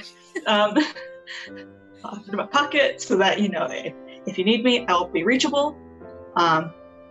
if you have any questions, if you need me to get you out of a situation, potentially embarrassing. I've embarrassed myself so many times there. Don't wear a white shirt. Stuff gets on white shirts. But that's kind of just like a general rule, not a rule for this place. Oh, do you only have a white shirt? But never mind. You're good. You'll do great. It's fine, thank you. Like, and she's getting higher and higher as she's talking. She's like, okay, so MHD, don't order the lobster, order the, like, she's like scrolling there, like almost like that. She's trying to say it out loud, almost as a distraction as well. She's like, and call you if there's a problem. I can do that. Yes, perfect. Okay. And she just gives like her boots a quick, like, wipe again. Okay. What else? What do we want to do? Cameron, do you have anything you want to do before we hit nightfall? I think Cameron maybe tries to grab Bill real quick to see, like, do you have any more werewolf sightings? Oh, right. Sully knows where it is. Okay. And then after they kind of make a plan for what time, she'll just chill around the office until then. Okay. And that was like the entire Bill conversation right there. That worked out perfectly. That's pretty much how I would have played it. Like, oh, so, wow. Yep. It's great. So, okay. How about Josie? Yeah, I've got a little setup that I want to do that involves a room at the Fairmont, which is just up the hill from the Ritz-Carlton. This is ridiculous, but I've stayed at the Fairmont a couple of times. And I know that the conference center on the top floor has this sort of semicircular glass window that faces down the hill. And I'm feeling like that might be a really good position from which I could, get my drone into position to keep an eye on Darcy and her brother. And also I can use their internet to do what I need to do to hack into Marco's systems and see what I can find out about who's hired him. Okay, cool. And it's a block and a half away. So if I need to get there quickly, I can do that. Sounds good. So I may ask you some more questions, and we'll get into that more in a moment. Let's just make sure we hit Sullivan too. So what does Sullivan want to do? I think Sullivan would definitely make the time to go back to the antique store, and even with Darcy and Lewis talking and Darcy getting ready, he might ask her if she wants to go with, just because a walk might help her calm down a little. Yeah, she'll probably be like, yeah, anything, it's fine. Like, you can see she's just trying to distract herself and not polish her boots for the 12th time, more than anything. But she'll be like, I can come with. Yeah, no, that sounds great. Fresh air. Okay. Yeah. So let's do that one now. So let's say that's like sometime here right afternoon. That doesn't have to wait a long time. And then we'll trickle our timeline down, and we're going to see Agatha come back in at some point in case that becomes relevant. And then as we hit nighttime, we always with such good timing. And then as we hit nighttime, we'll get into the setup scene. Okay, so as we go down the hill, you see Second Life Antiques. There's a lady walking out the door. You hear the little bell dingle when you get there. And then the two of you are walking in the door? Yeah. Okay. Really ugly Revolutionary War coat and hat in the window, and then again, pretty dead inside. The lady is behind the counter at this point. Sullivan will just give Darcy's arm a quick squeeze, and he'll walk over to the counter where the lady is. She'll start to just look around, like, you know, when you wander around a shop, not touch anything, but resisting touching stuff. Is there anything that Darcy wants to look for, or just generally browsing? She's genuinely just wandering, but like skipping from one thing to the next pretty quick for the distraction reasons. Okay. So Sullivan walks over to the counter, and the lady says, "You're back." Yep. Took a little longer than I wanted, but I kept my promise. Okay. So you want the sword? Yeah. And she begins writing you out a full letter page receipt. She has beautiful, elegant script handwriting, but it's absolutely incomprehensible, other than today's date. And just time goes by, the entire thing's filled out. She says, all right, you're going to use your card, weren't you? Yeah.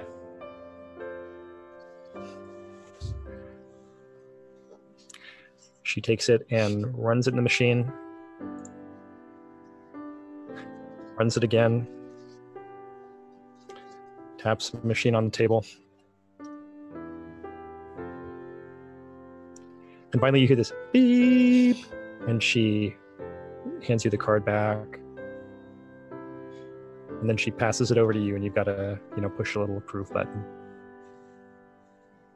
And then it spirals out paper, and she hands it to you.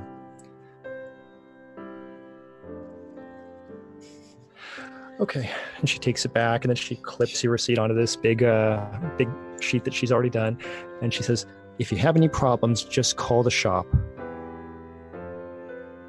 Okay, yeah. And then she hands you the sword.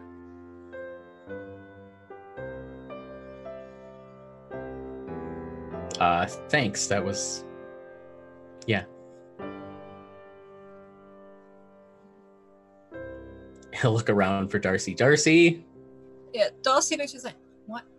Well, no, she'll probably wait till they leave the shop, but when she does, she's like, why are you buying a sword?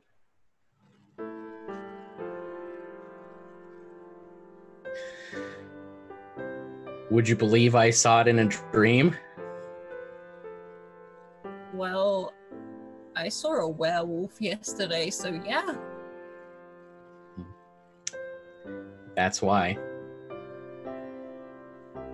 Fair enough. What are you gonna do with it? Like, I have no idea. It just... So, I had this dream, right? And the werewolf runs around the corner by this antique store. But the dream looks in the window, which I didn't see into, and it showed me that mannequin, and it showed me that sword. And the dream focused really hard on the sword. So, I don't know. It's...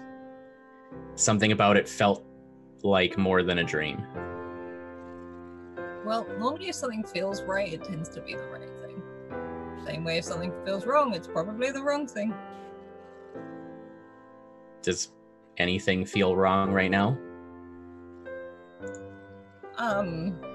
She sort of, like, first of all doesn't understand what she's like, I mean, I'm annoyed at my brother.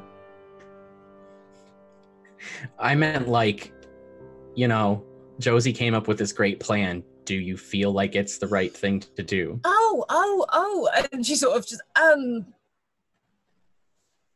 don't know. It's weird. It's like I kind of want to do it, but whether it's right or wrong, I don't know. Whether he's right or wrong. He's pretty wrong. Yeah, he's pretty wrong. I'll agree with that. Yeah. So I mean, if you're okay with Josie's plan, that's fine. It's a good plan. She's a good boss. Yeah. No, she is. I mean, I was gonna have to eat dinner with my brother at some point. Do you want to take Pockets with you? I don't think I should take Pockets to the Ritz. I would. I really would. But also, my brother doesn't like animals, and animals don't like him. And I can see that being a problem. I'd say that's all the more reason to sneak Pockets in, but that's me. Well, yeah, but I don't want Pockets to be uncomfortable. I'm sure he'll be fine. But it's up to you. I'll leave Pockets. I don't feel Pockets is gonna be okay in the Ritz. Just as a thing. But Fair thank enough. you.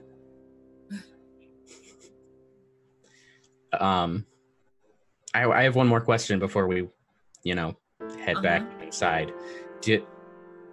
What did your brother mean when he spoke to me about whatever he did? He's got a really good sense for things. It's why he became a lawyer. Is that all?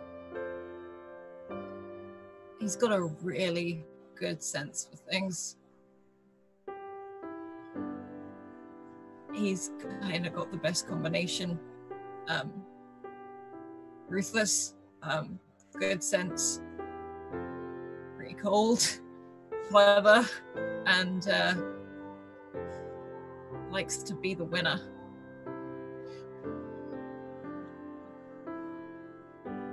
I'm sorry if he made you uncomfortable. He does that a lot. No, I wouldn't say uncomfortable. Confused, maybe. Yeah, he does that too. He's probably just winding you up. It's all... It's kind of what he does, I can tell. Yeah, he likes to aggravate a lot. I'm sorry. It's okay, really.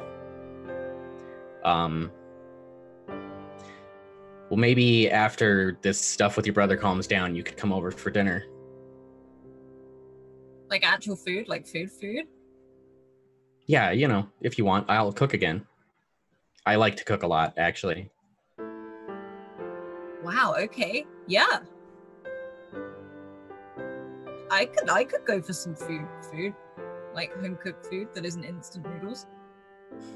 Unless it's instant noodles, I'm sure you do great instant noodles. I'm just saying. I mean, I do some great instant noodles, but no, I'd cook real food. That's really nice. Well, I've never done that before. I've never gone around for someone's for dinner. Okay, so we'll plan it out a little more concretely later. How about? Yeah. I probably can't do it tonight because I'm gonna go and have dinner, and I can't do 2 meals. I've already had 3 breakfasts. No, I understand. That's me laughing, not Sullivan. Thanks. Say, why are you laughing? It's just okay. Yeah. No, I understand. Definitely a couple of days or something. Yeah. Just check in with me to let me know if you still want to, in a couple of days. So just let me know. I mean, I see what work and stuff. So yeah. Yeah. No pressure. Are you ready to get back to it then? Yeah, I suppose I'm gonna have to go and do this. I'm sure you'll do great. Yeah, it's gonna be yeah. And she sort of checks her phone to check the time, which she's probably been doing all the time in the shop, checking her phone, checking her watch, checking any form of time device. Every clock in the antique store. All those cuckoo clocks, she's just watching. He just steps forward towards the office and holds the door and gives her a smile. Thanks. Okay. And Juicy's going to look after me, so it's fine. I trust her. Me too. She'll walk in. So it's a little bit after 1 at this point. So we're going to time skip forward, unless I hear any objections, to about 4. This is when Agatha comes back in and pretty much looks at you all, goes upstairs. That was pretty much it sounds like. And we'll just keep that clock going, keep the time going. We're going to get ready here in a second for the setup for Darcy and for Josie, more importantly, over the Fairmont, because I feel like that's a bigger scene. So how much prep work have you done? What kind of things are rolling at this point? I have done some preliminary sort of digital reconnaissance just to see what I might be getting into. between his personal systems, his work systems, systems at the firm. I've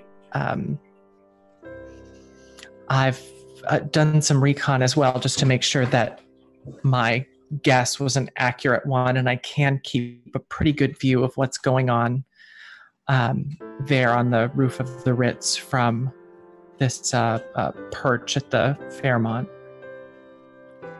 Okay. So what time would you say you're already on site at the Fairmont and you've got control of everything over there? Like 8? No, before that, probably more like 6. Okay.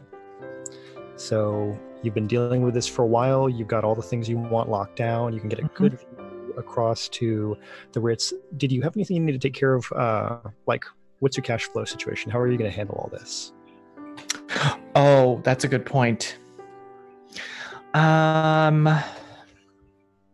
If I didn't have a chance to say something to Bill, I probably would have put it on a credit card and expecting. You want to go back and do a bill scene? I don't feel like I necessarily do. I feel like I've had a lot of talk time in this episode, and I want to make sure that's balanced out well. So I'm happy to, rather than role play it, I'm happy to just talk through it with you if you like. Your choice. Let's just talk through it quickly. Okay. So you're talking to Bill. You've come into his office. He's clearly preoccupied with something else, as per Bill, and you're asking him. Business expenses. How does he intend for us to handle business expenses? Yeah. What do you need? Money-wise. Well, tonight I need a room at the Fairmont. Blah blah blah blah blah. Oh wow. Okay. Never mind. He reaches down into like the bottom drawer of his desk, and there's like a lock, and you hear him go off. He gets back up, and he just puts 2 large stacks of US dollar bills onto the desk and says, okay, I can't do this like all the time, but this is obviously something important, right? So yeah, hopefully this is what gets us out from under that C&D. Okay. Yeah. Okay. Cool. No, it's good. It's good. Cool. All right. Let you know how it goes. Okay. And if you can't get a hold of me tonight, I have something I've got to handle. So we'll just touch base in the morning. Sounds good. Okay. Yeah. Josie, you're holding $5,000. I'm very, very nonchalantly trying to stuff $5,000 and hundreds into my satchel. Nice. Okay. All right. It's cool. It's good. Yeah. The only other thing that I mentioned, I don't normally carry it with me, but I've had to pick up some gear here. So I've got the drone and the equipment that I, the remote and so forth. And I also grabbed my body armor. Okay. So you're ready. Yeah. And I'm showing up at the Fairmont looking super slouchy .com millionaire, right? Probably cut off shorts and a baggy sweatshirt, a big old backpack over my shoulder, and kind of pulling that off. Okay. Yeah, it'll be exciting. So that's good. So let's see, with that, I've got one more scene in the office, and then we're going to cut into action mode. So Lewis, you guys are about to go out the door. Sullivan, Cameron, they're like getting ready and getting cameras set up and everything like that. You're probably doing something similar. And Agatha comes up to you, and her eyes are totally darting left and right, like she does not. She's making sure nobody's watching now. Lewis. Yes? Shh. Yes, best friend? No. Just give me your phone number. Oh, okay. Here, come on, put it in her. Wait, I have a question real quick. Sorry. Okay.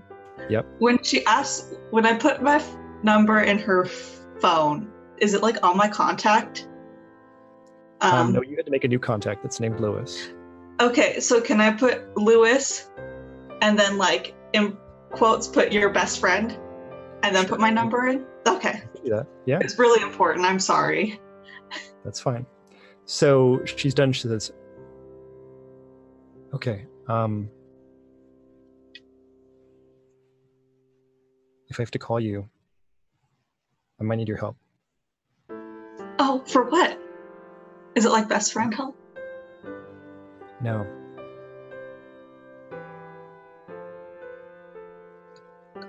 But what might you need my help for?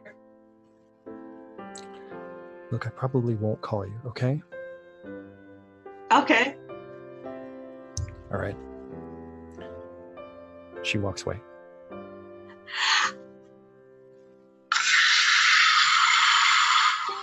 And Lewis runs out, like with the biggest grin on his face. You know she's going to change that contact name later. Oh, absolutely. All right, let's begin our action movie sequence here.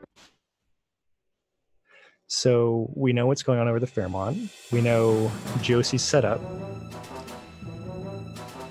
She's got the drone going. She's got the computer going. And how are things looking over at the Fairmont? Do you feel like you've got a good secure location? You've got the vantage point you want? Mm-hmm. That's why I wanted to be there early, to make sure I could get everything set up and feel good about that. Let's do a quick roll, and this is going to be a roll to find out how many people have come up and bothered you. So let's see.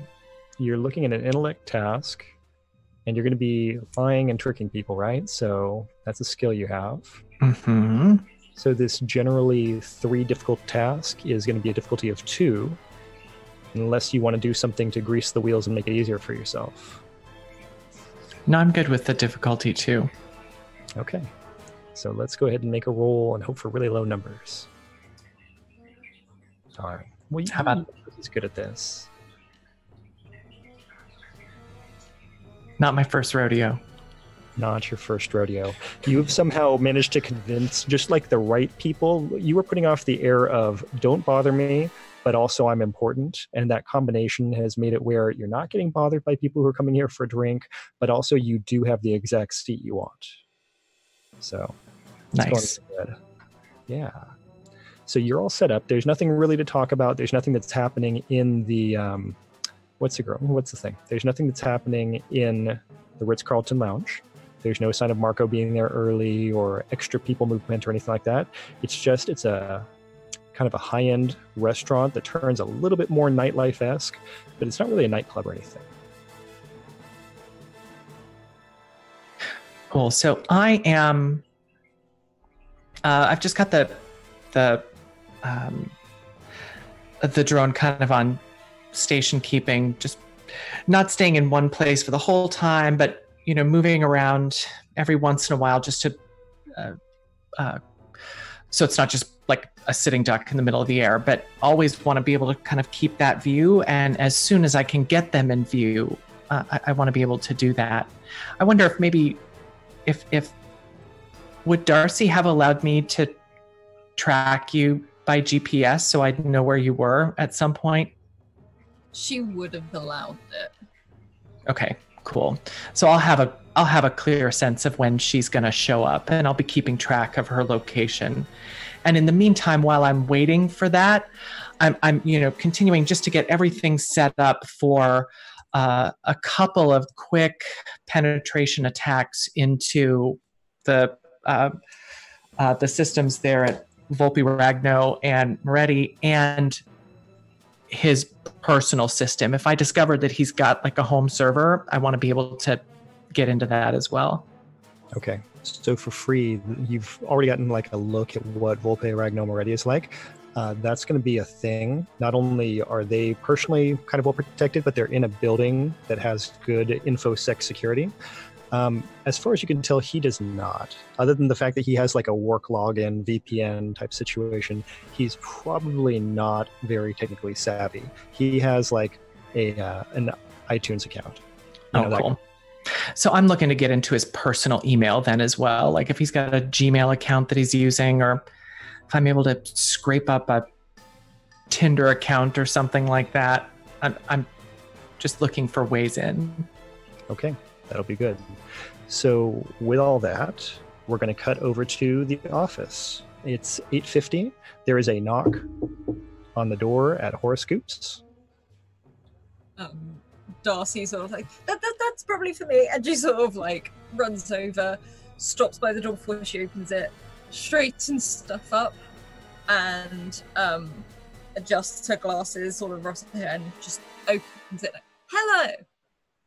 So you're looking at the chest of like a 6 foot tall uniformed driver, and there's a black town car that is pulled up directly in front of Horoscoops on this side of the street.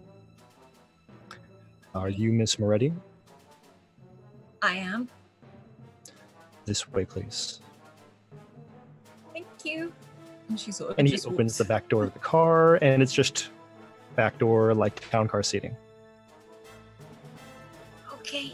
And she just sort of slides in, and if like she goes to close the door behind her, but I'm assuming this guy does it for her anyway. So it does, yes. Mm-hmm.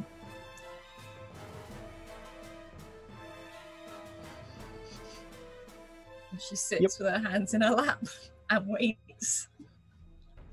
And just eventually that very slow glide as the car takes off from the sidewalk. So we're going to cut over to the investigative team. So we've got Sullivan, Lewis, and Cameron.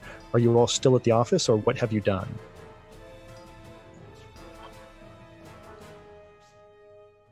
So what do you think we've done?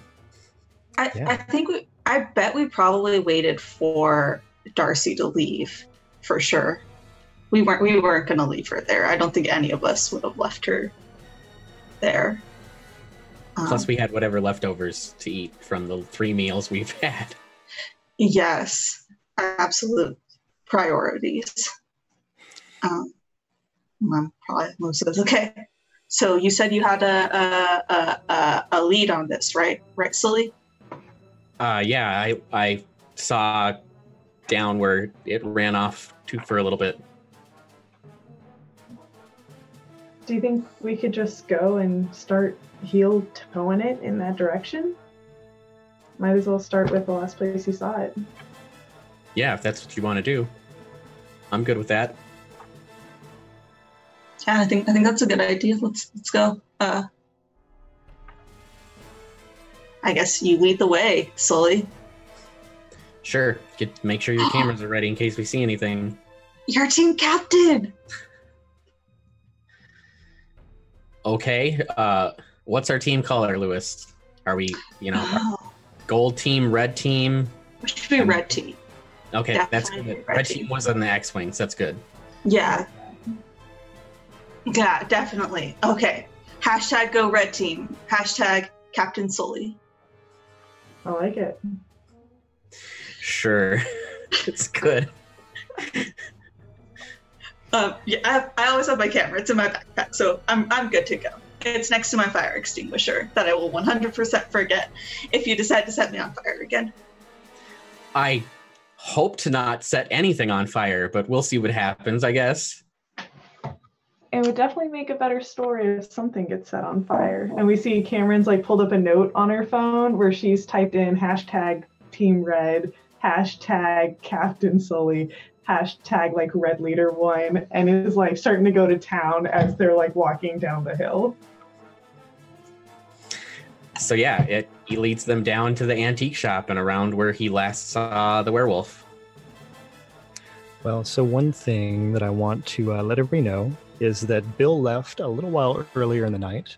The other thing I want to let you know is if you can think back to when you last saw this werewolf, it was almost exactly 24 hours ago. So you get out of the door of Horoscoops, And you just like start this gentle walk down. You're joking about the red leader thing. And you hear the scrabbling of nails on the asphalt. So let's find out what's happening at the Fairmont. So, or maybe even in the backseat of this town car. So Darcy, have you texted Josie to tell her that you've left? She would have done before she left, and she probably would have actually given her a call, not from her mobile phone though. She would have done it from the office phone, so that way, if anything, the office logically would call Josie. And she sits pretty quiet in the back of his thing, sort of every now and then, like looking at the mirror to see if the person driving's looking. If they do, she quickly looks down again. Yeah, and you're being pretty much ignored. There's no music playing in this car, but there is a little dash control where you could be turning on music yourself if you want to. And there is a basket of waters down on the floor of the car. Yeah, she doesn't drink the water, but she does she starts scrolling through the music, just almost like again to pass time by. Like, yeah. Lots of classics, best of the 80s, stuff like that. She'll look for David Bowie for a bit. There you go. I'm on board with that. So yeah, you're scrolling. The car ride doesn't take as long as you might think it does. And the Ritz-Carlton has like a stunning bank of lights as you pull into the little U in front of the building.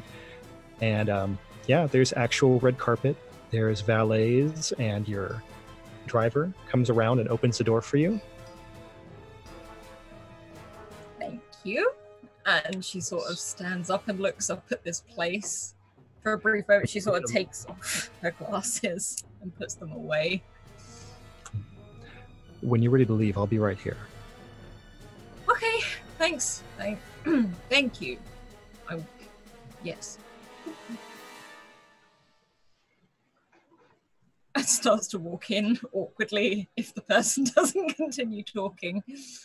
Yep, that was it. It's all done. So now you're walking into the Ritz-Carlton.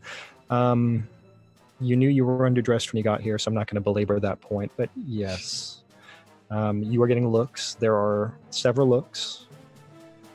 And there's a bank of elevators in the lobby, and the lounge is very easily labeled, so you're going to know exactly where you're going. Yeah, she does that whole thing of if you walk with confidence, you can just pull it off, and just lifts her head up a bit and just goes past all those people looking at her. If anyone looks too much, she'll just look back at them and give them a bit of a smile and head towards the lounge. You go all the way up in the elevator, all the way up until you reach that rooftop lounge. And there's the gentle chime of the doors, and you get out. Or at least the doors open, I should say. She steps out, sort of head held high and straightened up. Very big open room. The glass windows behind you are showing like the last little dregs of sunset as the sun is setting over San Francisco, going into nighttime. Probably more nighttime. It's 9 o'clock. I don't know what I'm talking about. It's nighttime. So with that going on, so he's sitting right there. The maitre d' table is right there. And the person who's standing there just looks at you very judgmentally as you walk up. Hello. Oh, yes? No. Feel free. Go ahead. I'm here. There's a table booked. Marco Moretti. I don't know if that's on there. Yes, of course. Follow me this way. And with that, he just walks, and you go over towards the right, and it looks like you're going over towards the bar area, and then he makes a sharp turn, and you realize that you're going to end up, there's like an oculus of a window where there's that circular frame, and then it goes outwards like this. And Marco, of course, has the table directly in front of that circle of glass. It's fortuitous because it's the same circle of glass that on the opposite side of where the Fairmont is, Josie's looking at his back, and there's a drone somewhere out here in the distance hovering back and forth. So it's a very, very good view for Josie. But for Marco, he's got this power play window right behind him as you show up at this table. He has a drink that looks like it's a martini in a martini glass, and he, like, for a second he starts to gesture, then he stops and gets up and puts his hands out like he's going to give you a hug. Yeah, she sort of pauses and does hug him, she does actually hug him. It's a very rigid hug, but she's like, thank you for coming. I have to point out, he's not a really good hugger either. He's not good. We're probably both. We're not a huggy family. It's like, yeah. So I'm always happy to come out and have dinner with you. And he gets your chair for you. thank you, and sort of slides into the chair. So he sits back down and says, so Darcy, order whatever you like, and we'll just have a nice meal and talk. Yeah, no, that sounds great. That sounds great. And she sort of briefly looks down at her phone to look at what not to order from what Lewis said, and will order anything but the lobster. Okay. When you eventually get a server that comes around, your brother orders a fillet steak, and he orders it as rare as possible. Mm-hmm. And she'll just the pasta would be lovely, thank you. And so that's going on. And as we get this order, we can shift over to Josie. Josie, how's the Fairmont going? Josie's sitting in the room and looking, kind of on the opposite side of that window. The lights are dim, and you see her kind of lit from the computer screen in front of her. And she's got an iPad set up next to it that's kind of serving as a second screen. There's a bag of gummy bears, a big, 2-pound bag of gummy bears on one side and a bag of Funyuns on the other side. And she's just alternating between the two. And coffee. And waiting. The other thing is that her handgun is out and just sitting right there on the table in front of her. So she's been waiting for this moment for the two of them to arrive and sit down. She sets a timer on her watch for about 4 minutes just to give them some time to get into conversation. And when it vibrates on her wrist, she's going to start diving into those systems, and she'll start with the law firm system, which she expects to be more difficult. Okay, let's resolve that, and then we're going to do our next cut. So let's talk about this system. You're getting into the law firm, and I'm going to say in this case, you're looking at a difficulty of 5. It's a tough system. Mm-hmm. That's reflecting all of the physical security around it. So in this case, I am going to hack the impossible.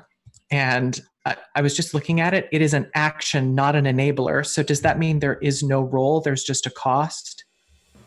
It's a really good question. I'm going to say, because this is how I have used this on Alice before, that yes, that is how it works, because that's what I did. So you could just pay the cost and there will be no role. Okay, so that's a cost of 3 intellect from my intellect pool. That's right. And so Darcy is deploying some government grade, special operations grade code at their system to get inside without anyone knowing she's there. Okay. It's going pretty well. So what do you want to know about Volpe, Ragnow, and Moretti? Everything. Hans, I want to know everything. So I'm going to say now we're in a time boxed roll. So you're going to get in. You've got what you want. You have access to the system. So the next thing we're going to come back and find out about Josie later is how quickly are you reading through and sifting all this stuff? Yeah. So as we think about that and we get this clack, clack, clack of Josie going over things with the keyboard, the clack, clack, clack kind of hardens and becomes more of a scrabbling noise. And as our scene shifts, we see paws running on the asphalt as something platinum gray is running at top speed in the direction of our investigative reporting team. You can hear panting It's basically what Sammy can hear right now, but across the mic. And so it's just something is running. There's scrabbling going on the ground, and that wolf is coming directly at you. What are you going to do? Bill said to run, right? To get into... To the office. Yeah. We should go. But first, I'm going to try to take a picture. Okay. So the good news is running and taking a photo will be the same difficulty. And the better news is they're going to take up your action either way. So whatever thing you want to do, it's a speed roll difficulty 4. If you're running, then run. If you're shooting a photo, then you do that. And we're going to see if you're faster than a werewolf. That's a new game. Are you faster than a werewolf? So who wants to roll first? It sounds like Lewis. Yeah, I can roll first. So you said it's a speed roll, right? That's right. Okay. Now, would my... Oh, wait, no. I want to take a picture. Never mind. Doesn't matter.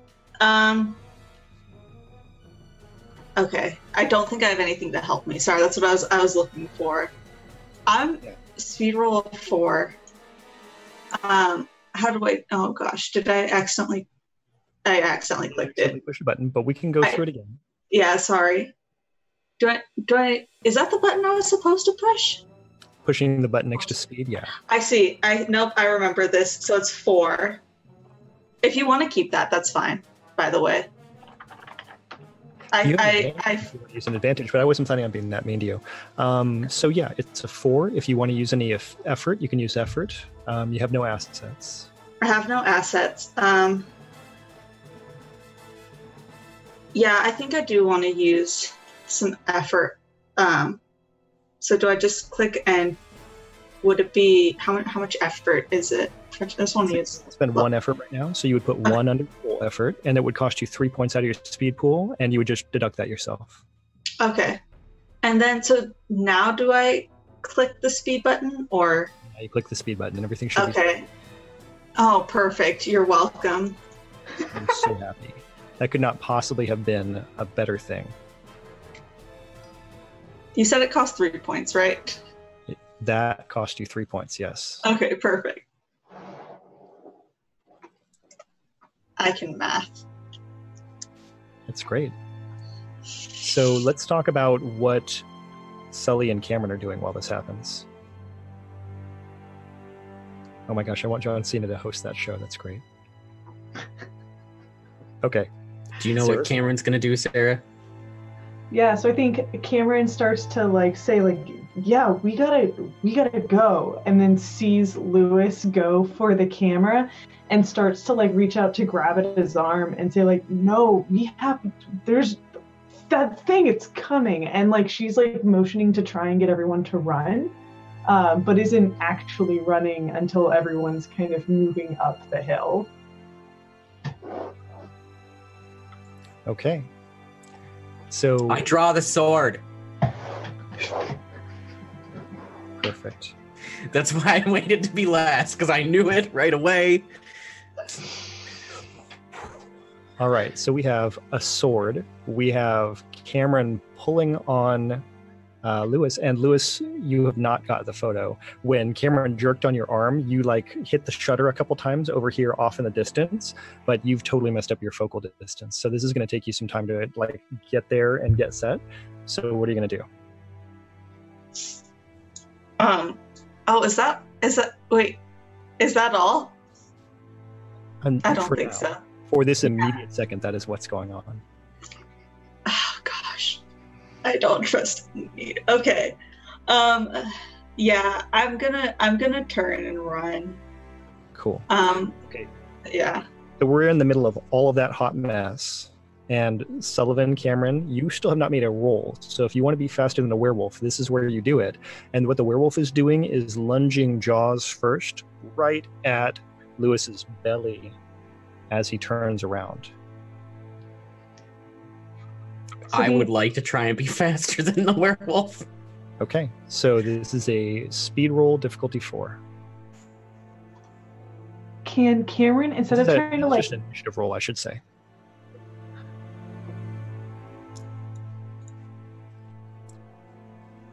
Sorry, you were saying about Cameron. I cut you off. No, I was like, well, Cameron, can she actually try to like, as the wolf goes to like bite at Lewis, try to actually like shove the creature out of Lewis's way so it like misses?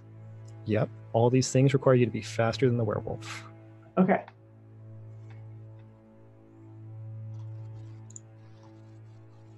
Difficulty 5? 4. I would like to use my danger sense to lower the difficulty of the initiative roll. Yep, sounds right.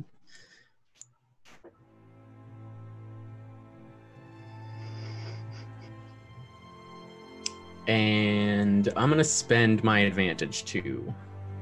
I love you guys so much. Scrat, we need to move that horror counter up one more. Oh, it's too late. So with my advantage, I succeeded because I made the difficulty lower. And you know what? Because you had the advantage, then that would have been 6 doesn't even happen. So that's good. So we didn't make things way, way worse. Okay, so you're faster than the werewolf, and it is about to bite Lewis basically right at the midsection. So what are you going to do about that?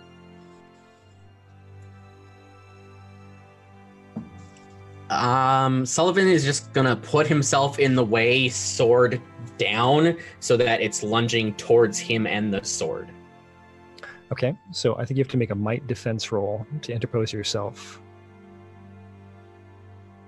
So it's basically a might roll. If you have a skill you think applies, I'll give you an asset for the sword.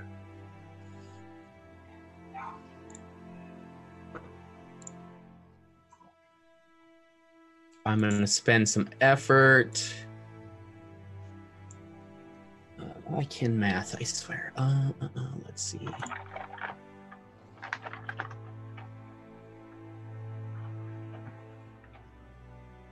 Yeah, I think that's everything. What's the difficulty I'm looking for? Still 4. Still 4, okay. Nope. Okay, so now we have to make that roll. We have to make the horror threshold now all the way up to 7, which is crazy. I know, and I'm sure that Josie and Darcy are so glad they haven't made any rolls yet at this point in the game. So thank you all for that. So it didn't work. So here's what's happening. The wolf is going to go now, and then we're going to deal with what happens. Cameron still can do something at that point afterwards.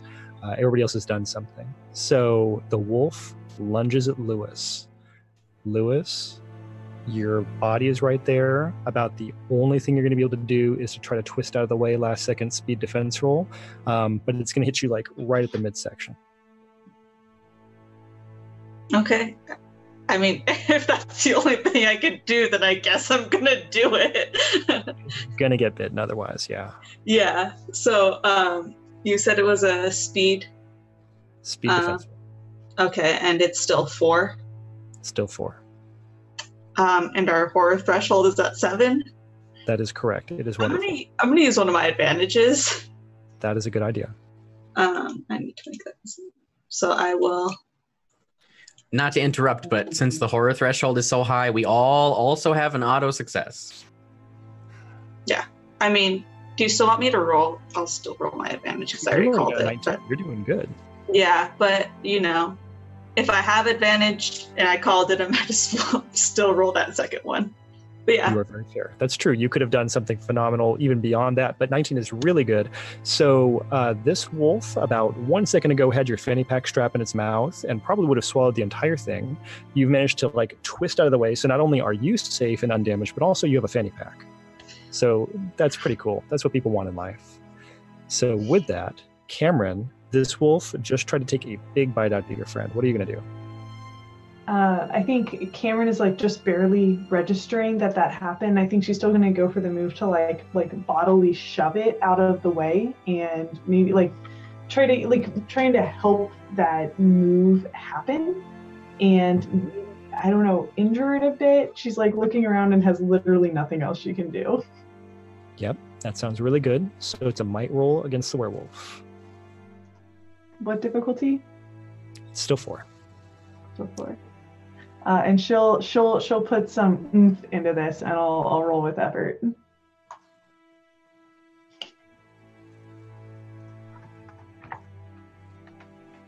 Yeah. Nice. Okay, so you notice that special says you get extra damage. So technically shoving a werewolf, I guess in this case, we're going to give you a full 4 points of damage. So you would have done 6 points of damage to this werewolf, which is really super good. The wolf just goes tumbling end over end, and it starts going down the street a little bit. So you guys have a moment to recover. What are you going to do? In the building. Can I take a pic? Oh, no, never mind. Yeah, Sullivan You can take a picture. flips the sword up, and he stands, and he looks over his shoulder for just a second. Get in the building. Come on, you too. Also, 6 sword. Priorities, yes. Okay, is everybody running back inside the building? Okay. With this, we're going to make a scene skip. As you see the wolf, it does a bounce off of that shield outside. It's running. Who's the last one in? Sullivan with the sword, staying right there at the edge. And you get right back to the door, and maybe it's closed halfway, and the wolf comes running up the street. And you hear this and the wolf just bounces and just flies back out of the way. And you're all in the room, and Agatha is standing there in the middle of the room, and she says, I told you last time, just come in the building if something happens. That's what we did. Fine. That's what's And happening. with that, we get a big glowing scene as Agatha does something with her hands, and we're going to go back to a nice, calm moment in the restaurant. Darcy, you're sitting there with Marco. Your pasta dish is there. He's 2 big bites into a big bloody steak, and he does not seem that interested in it because he's really not doing anything more than that. He's just sitting back. So, Darcy, have you reconsidered my offer? And she pauses and looks down at the pasta, twirling it with the fork. So how's Mum? About what you would expect. Yeah. I told her we were going to have dinner. Did she seem happy about that? Thrilled. Mm-hmm. I just thought, we needed one of those chit chats, brother and sister time. Tell me something about yourself then. What are you doing now that's exciting? Actually, my photography is now my job, which I'm hoping to keep. Yeah, I now do that full. I do photography full time now. Like I said, I was going to. Uh-huh. I'm sure that's very fulfilling. It is. It really is. And are you still doing your... Yes, you're doing your lawyery stuff, but anything else or hobby? He leans in really close and he does this. And she sort of and does lean in. Yeah. This new client, it's a major account. You would not believe. Yeah.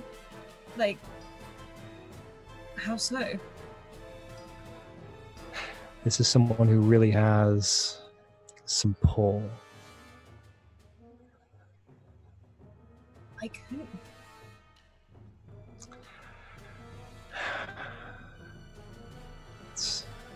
I don't think we're quite there yet. Okay. But yeah, it's really something. I'm glad you're progressing in the career that you love. Well, it's a living, right? Yeah. Yeah. Zooming back across the street to the Fairmont, Josie in that computer screen light glow, clacking.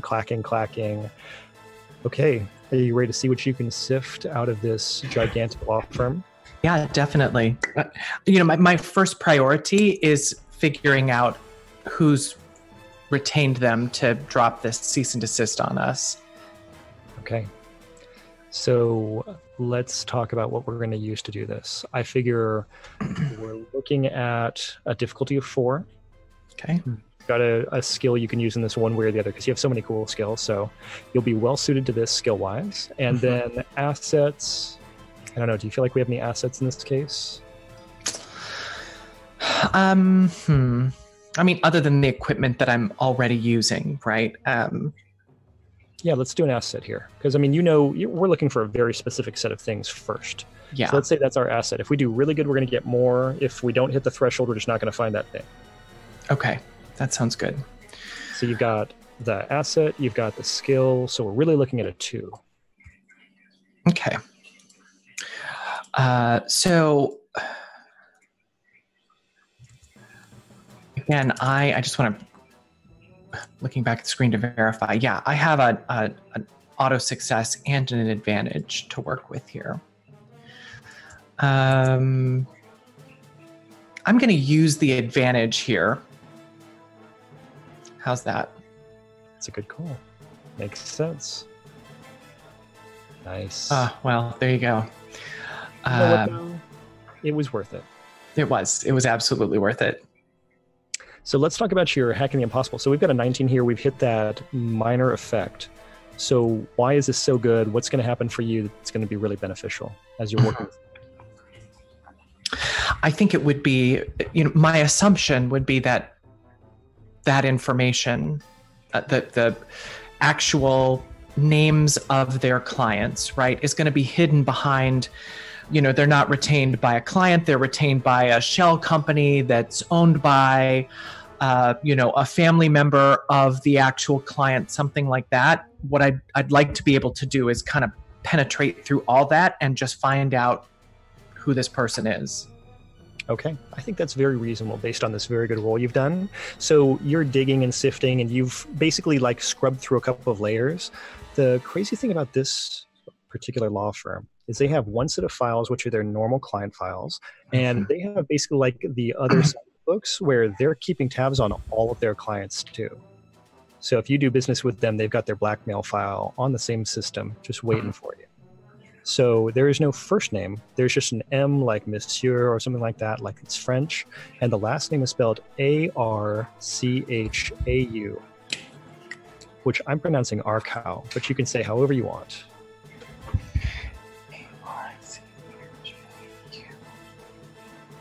Cool. Well, I'm going to push my luck. I want to get the information they have on this client. Let's see what I can drag out of their system. I am on board. Okay, I say you just go ahead and make an intellect roll, and no difficulty. If you hit the horror threshold, something's going to happen, and otherwise we're just going to be good. Okay. Okay. I love you, Allison. This is the best. Thank you for supporting Look at that. This. Of course. Okay. Yeah, it's a lot. So Cool. This is going to be dark stuff. It's not fun. Yeah. So they've got a lot of files and they've done a lot of work, served a lot of legal papers. They are keeping this guy out of everything. It is.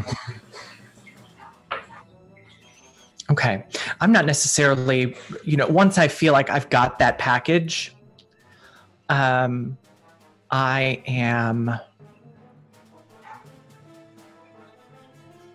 you know what? I think I'm maybe done. I'm tempted, and you can see, if we're watching this on the screen, there's this moment where I'm kind of lingering over the keyboard, and I flip open a window where I've got my tools set up to hack into his personal email, and I sit there for a minute and I look down at the monitor from the drone, and I just have this sense of I've got what I came for. I got more than what I came for, and it might be bad karma at this point to to push this any further. I know where that is. I can get that later if I want it or need it. For now, I'm gonna very quietly back out of their system, cover my tracks, and keeping an eye on the drone cam the whole time. It sounds good. I give you credit for resisting your hacking addiction and just backing out of the system nicely. So good. Okay. Now, is Josie going to be packing it up and leaving the Fairmont at this point? No, not until I see Darcy safely leave the Ritz. Okay. So with that, we're going to go ahead and cut back all the way back to Horoscoops. So you're inside, and Agatha's just told you, I told you just to come inside the building. She's got her hands raised up like this, and there's glowing yellow light coming out of them and like reflecting across the building. So you see that big elaborate pattern that's been drawn as a ward. And while all that's happening outside, you hear... So there's definitely like some werewolf smelling going on. And then you can hear like a scrabble of nails and... I mean, maybe the thing's leaving.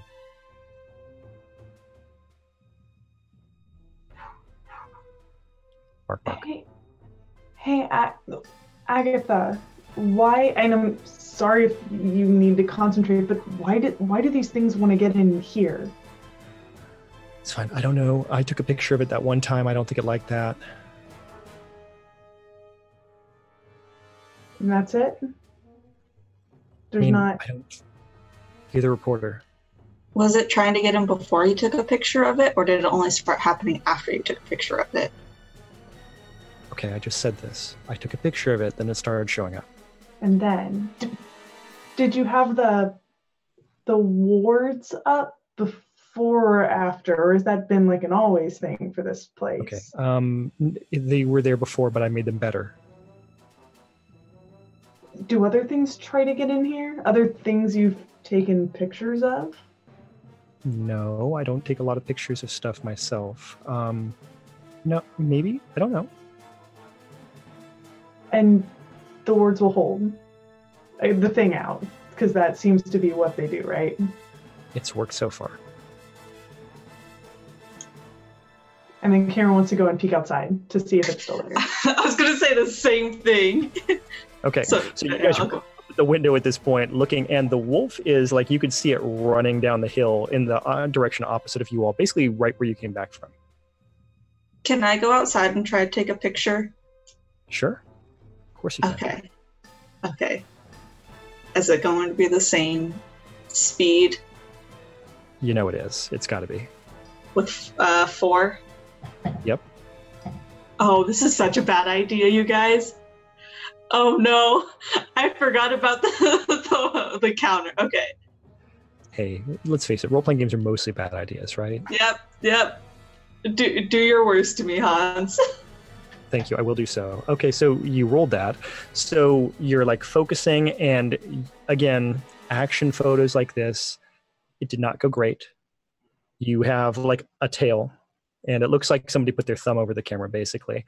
But while all that's going on, the wolf has run down the hill, and you can see it's only a couple blocks away, and it's not going around the corner like it has done previously. It's stopped directly in front of, it looks like an antique shop.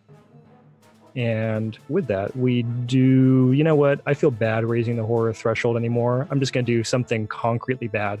So we'll just stick with that. We'll keep the horror threshold at 7. You do see it making a direct shot at this antique store.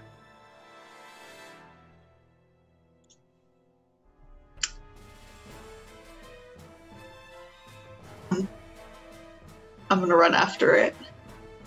Okay. If Lewis runs out the door, Sullivan will go running out the door after him. And Cool. Cameron's on their heels. You know I want you guys to see this. So Lewis is about 1 full length ahead of you all, but running clearly down the hill. As he runs down the hill, and you can see the antique shop, then right there we get Sullivan cresting the hill, Cameron right behind, and at the antique shop, unbeknownst to all of you and all of this going on, there is someone walking out the door. You are far away. So, with everybody making faces, let's cut back over to the Ritz-Carlton. So, Darcy, your brother has eaten no more of his meal. He's finished his drink, and he's just looking at you just with his hands like this. And he says, "So, Darcy, why are you here?" Brother-sister bonding time, as she sort of sits there and twizzles. Like, there's one piece of spaghetti left, which, like, tagliatelle, that she just keeps moving around the plate. "But what do you want?" She pauses. "I don't want you to shut down my job." "Okay, that's fair. I can see why you would want to keep a job. That makes sense. What do you want to give me for that? I asked you for something earlier. You didn't seem interested." Why do I have to give you something? "Well, keep in mind, I'm getting paid a lot of good money I'm to your keep sister. this order up." "That's true, but I have a brother too. I have siblings." Yeah? You do it for Gabe. "Yeah, and I would definitely expect something in turn."